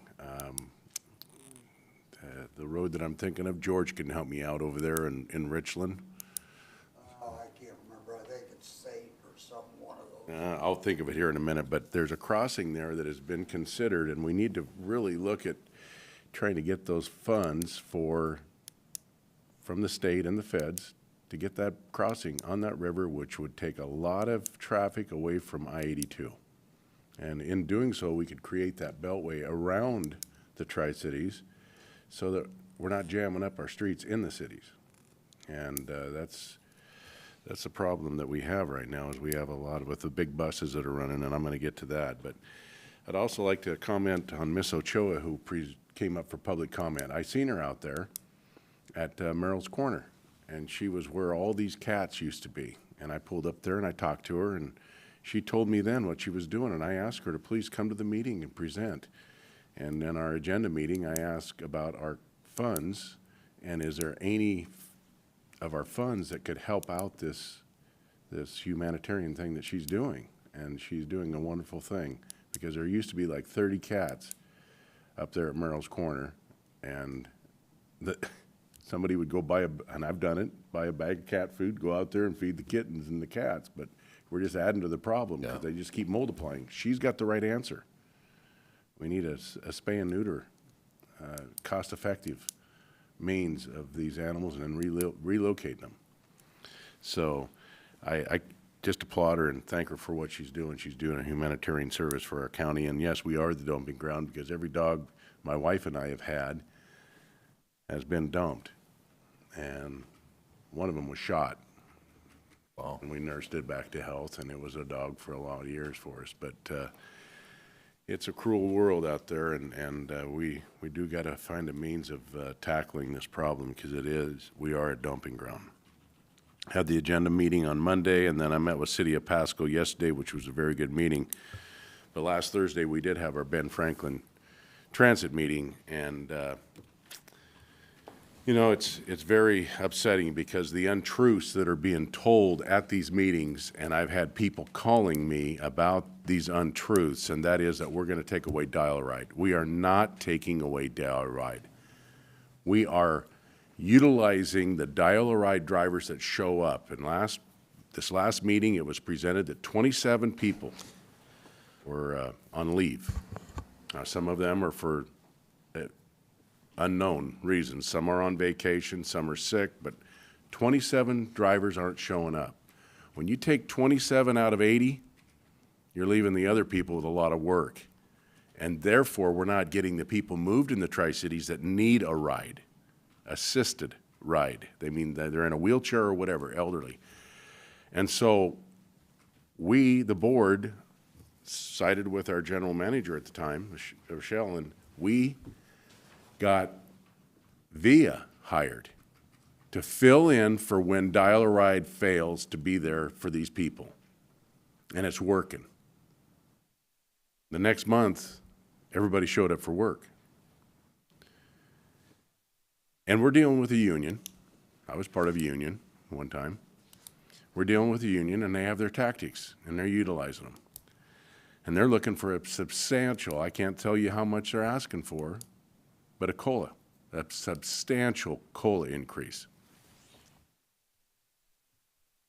0.06% for the Tri-Cities brings in 53 to 54 million last year. 53 to 54 million. Ben Franklin Transit's not a bottom-up government agency. It's a top-down. The federal government and the state government tells us what buses we can run, how many routes we can have. We're being told how we're going to run our Ben Franklin Transit from abroad. But at the top of our organizational chart is the public. The public voted in the 0.6%. The public should be able to reevaluate the 0.6%. It's as simple as that. And since that meeting, which was very, well, if you like a good fight, it was a good meeting to be in, because it was. And long discussion, a lot of tension, and they voted in, I voted against it, but they voted in the building of this new building. And I'm asking Mr. Mullen and my fellow Commissioner, Mr. Baumann, I believe the building is at 20 million, but I've heard up to 24 million that we've spent on this building. Do you guys have an idea what? I've been told that we got 30 million in a rainy day fund, but Mr. Baumann, in the conversation at the meeting, he believes it is up to 50 million in reserves. Our interim manager is the one that information came from. So they got a $50 million reserve, and we're not willing to give the taxpayers a break or to help out our emergency radios. Pasco property, after we had that heated discussion about the 0.01%, we had some board members wanting to give our interim general manager the authority to come over here to West Pasco and buy a $3 million piece of property so they can build another building. If we don't get this spending under control, Ben Franklin Transit's always going to be in trouble. Thankfully, we had Peter Harpster sitting at the board, and Peter Harpster said, well, you're a tax-exempt identity, right? Yeah.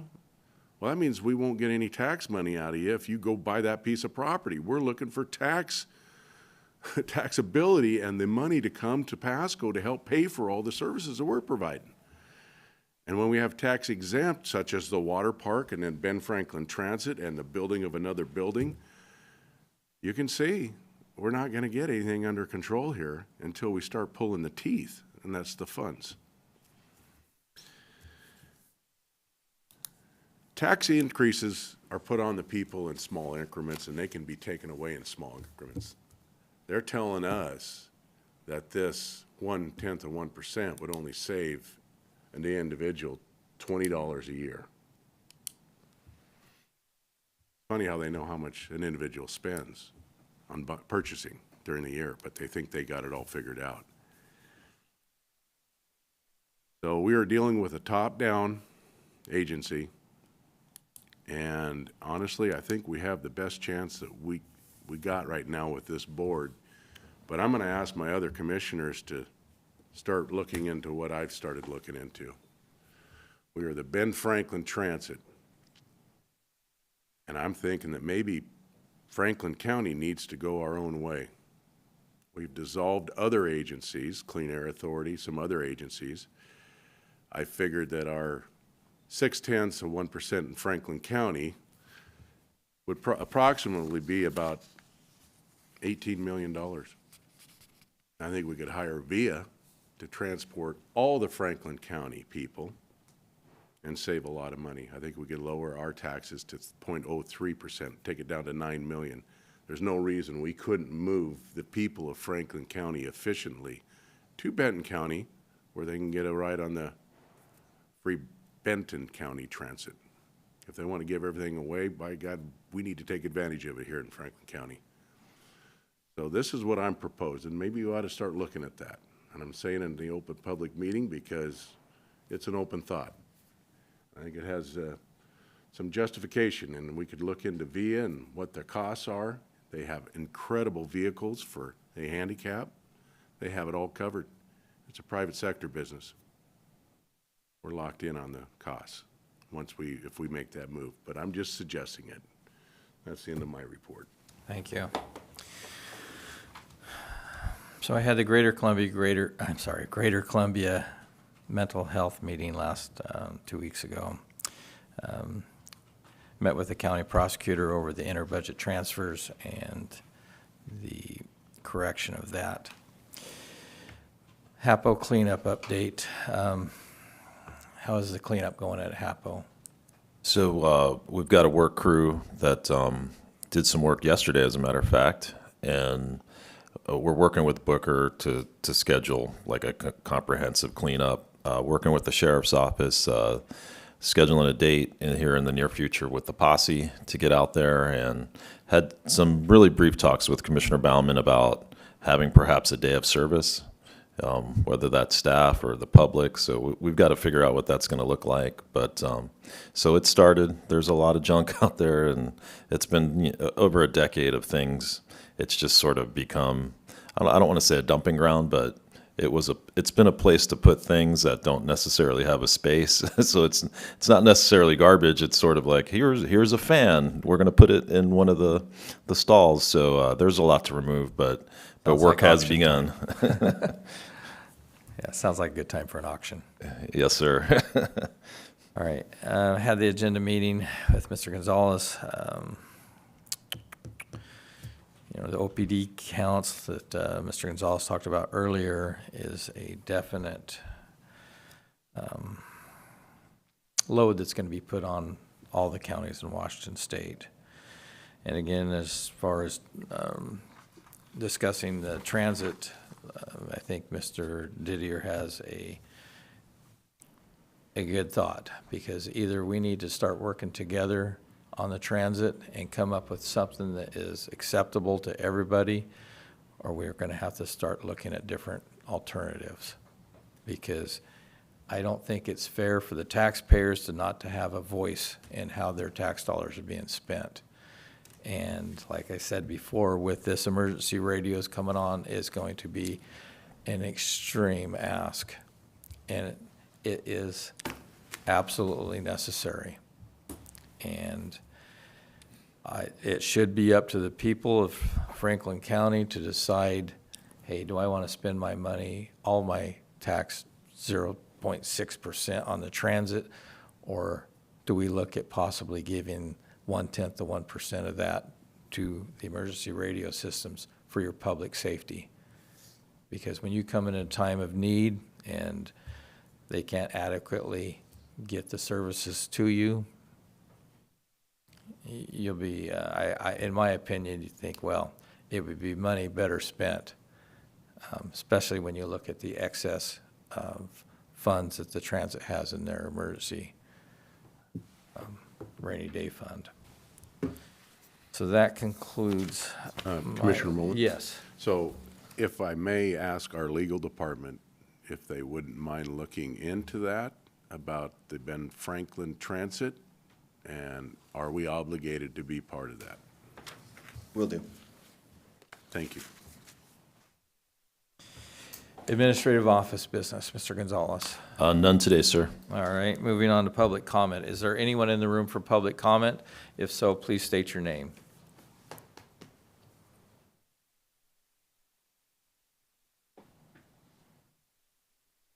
George Dockstetter.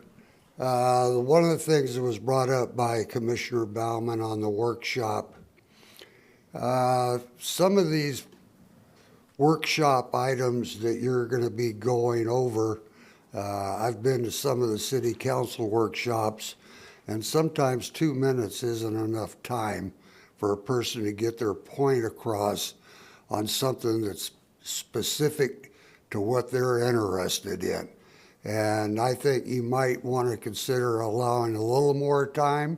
But It's an open meeting. I don't know how you can limit to what they're going to talk about, except if an item's brought up, the comments can only be limited to that item. I like that idea, then you don't get off track. But limiting it to 4 people is a disservice to the community where there's widespread interest in the subject that you're going to be discussing. You got to be here first to sign up. Well, I've been in here in this room when there's people standing out in the rotunda and they wanted to speak. And it's not fair to limit it to just 4 people, 2 for and 2 against. Thank you for your time. Thank you. Anyone else in the room for public comment?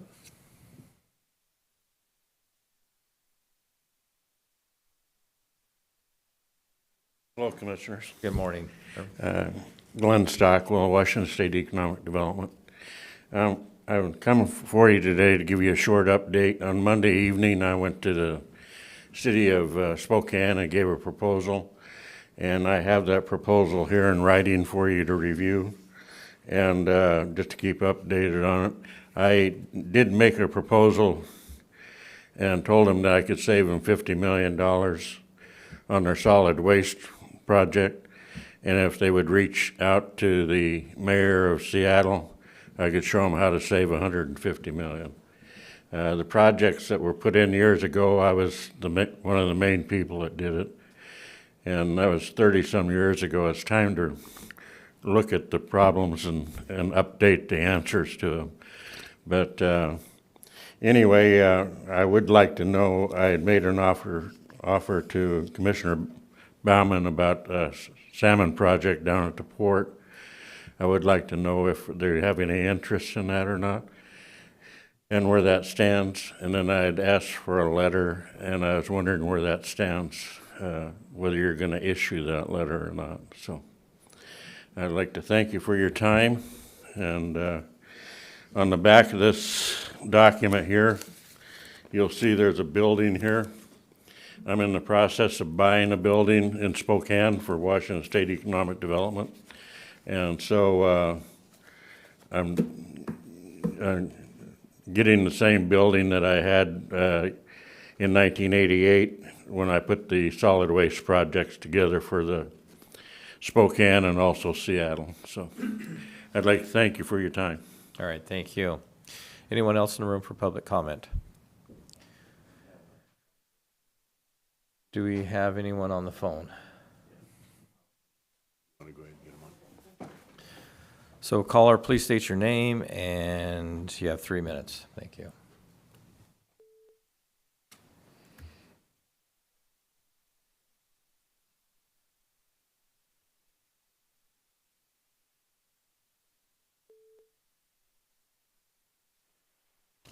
Caller, you have 3 minutes. I just wondering when my time started. Did it start when somebody said state my name, or now? Because apparently somebody's the keeper of time, and there's clearly a tight leash on me. But we all understand why, because if you dissent or stand out against this government, they'll bully you openly. They'll admit it. They don't care. What are you going to do, stop them? At worst, they're just going to get sued, use insurance money to pay off the debts, keep personally gaining from the atrocious behavior that they engage in. Any man that will knowingly capitalize or take a job or take money, knowing that things were done improperly, is scum. Is the same kind of scum that is the ring around the toilet. The one that builds up if you don't wash it every 2 or 3 days like a good, clean person. That scum that builds up. It's actually a chemical that builds up in our sewer lines. And for a long time, they couldn't figure out how to get rid of it. And they can't really get rid of it. It's like concrete. It builds up, and it's just true the scum of the earth. It is the evaporation of the crystals of digestion. That's what a man who will knowingly know that procedures like you know, Mike, who cares what you're doing at the Hapo Center? Somewhere you're getting something inappropriate out of it. some of you're gaining inappropriate. You're getting your fingers, you're getting connections, you're getting knowledge that you can use somewhere else. You're taking advantage of things that aren't in your job title. You're going above and beyond. Well, why doesn't the rest of Franklin County go above and beyond? Why is everyone else complaining about needing more employment, needing more people, needing more, having Sean Sand have to stand up and defend for Jim Raymond's vehicle that he bought without permission? This is how the good old boy network happens. You got to stand up for me, man. You got to make this look valid, man, because you know we're in it together, man. We're in this together, man. And it's gonna keep happening. They're always gonna. How do they keep finding a way to go outside the bounds and bend the law? Because when criminals investigate criminals, there's no crime. When you investigate yourself, it's, I'm good here. And that's why you're not supposed to investigate yourself. And you're alleged of domestic violence, when you pull somebody so hard back into another person. Jim Raymond would be nice if he would stand up and explain to the county and the voters and everybody what use of force is. I mean, what is allotted in use of force? And what the RCW for use of force is. I mean, it would be nice. It'd be great. I mean, it's not that hard to figure out. I think it's 10-120-020 or something. But in one of those, there's a 010 that you have to take a report. Because if the officer doesn't take a report, we don't have a country. Think about it. I have a disability, and I multiple times asked for accommodation. Nobody gives it to me. Yet, technically ADA says if I need you to help me write a report, you can help me write that report because I'm disabled. But in Franklin County, you don't accommodate. Have a good day. All right, thank you, caller. The 3 minutes has passed. Thank you. Anyone else for public comment?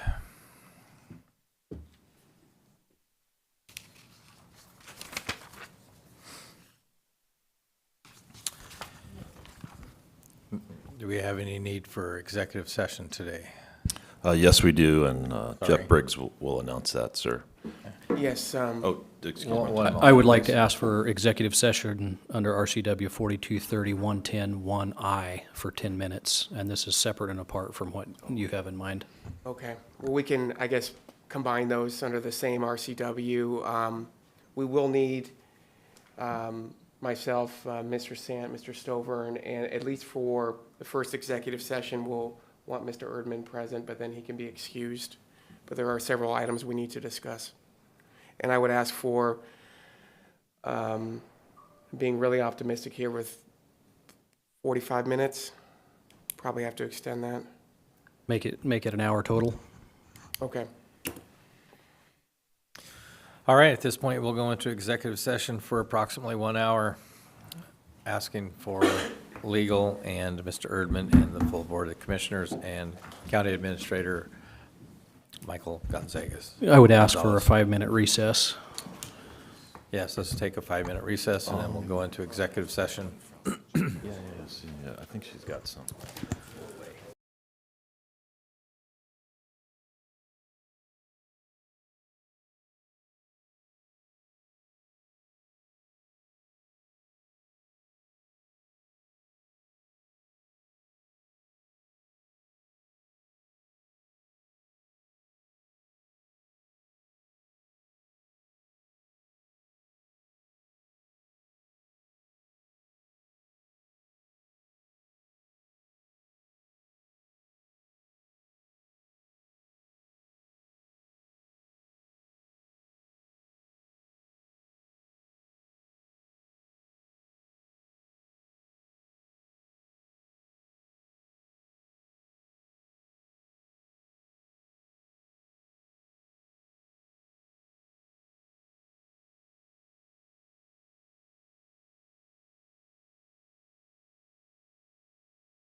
11:14. The time is 11:14. We are now going into executive session for approximately 1 hour.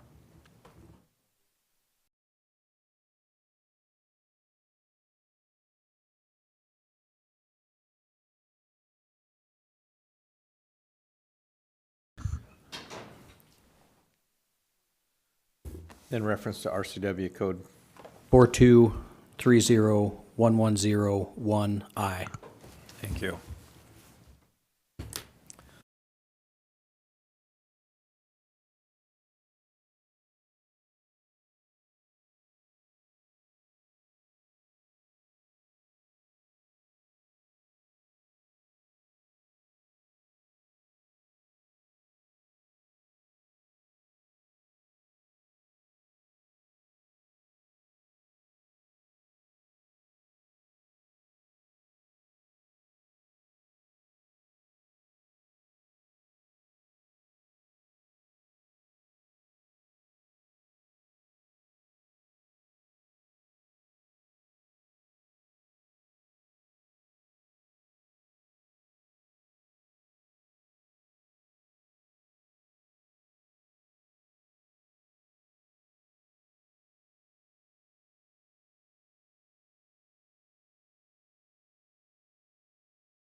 Yeah.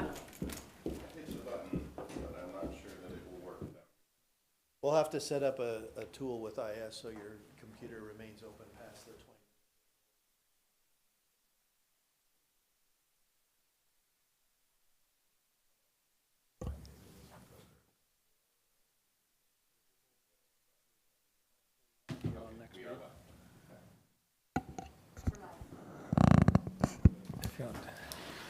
It's 12:15. We've come out of an executive session with no decisions being made. Is there any other further business for the good of the county? No, Chair, that is it. Thank you, sir. Thank you. This meeting is adjourned. You guys want to do the workshop or do it next week? Totally up to you guys.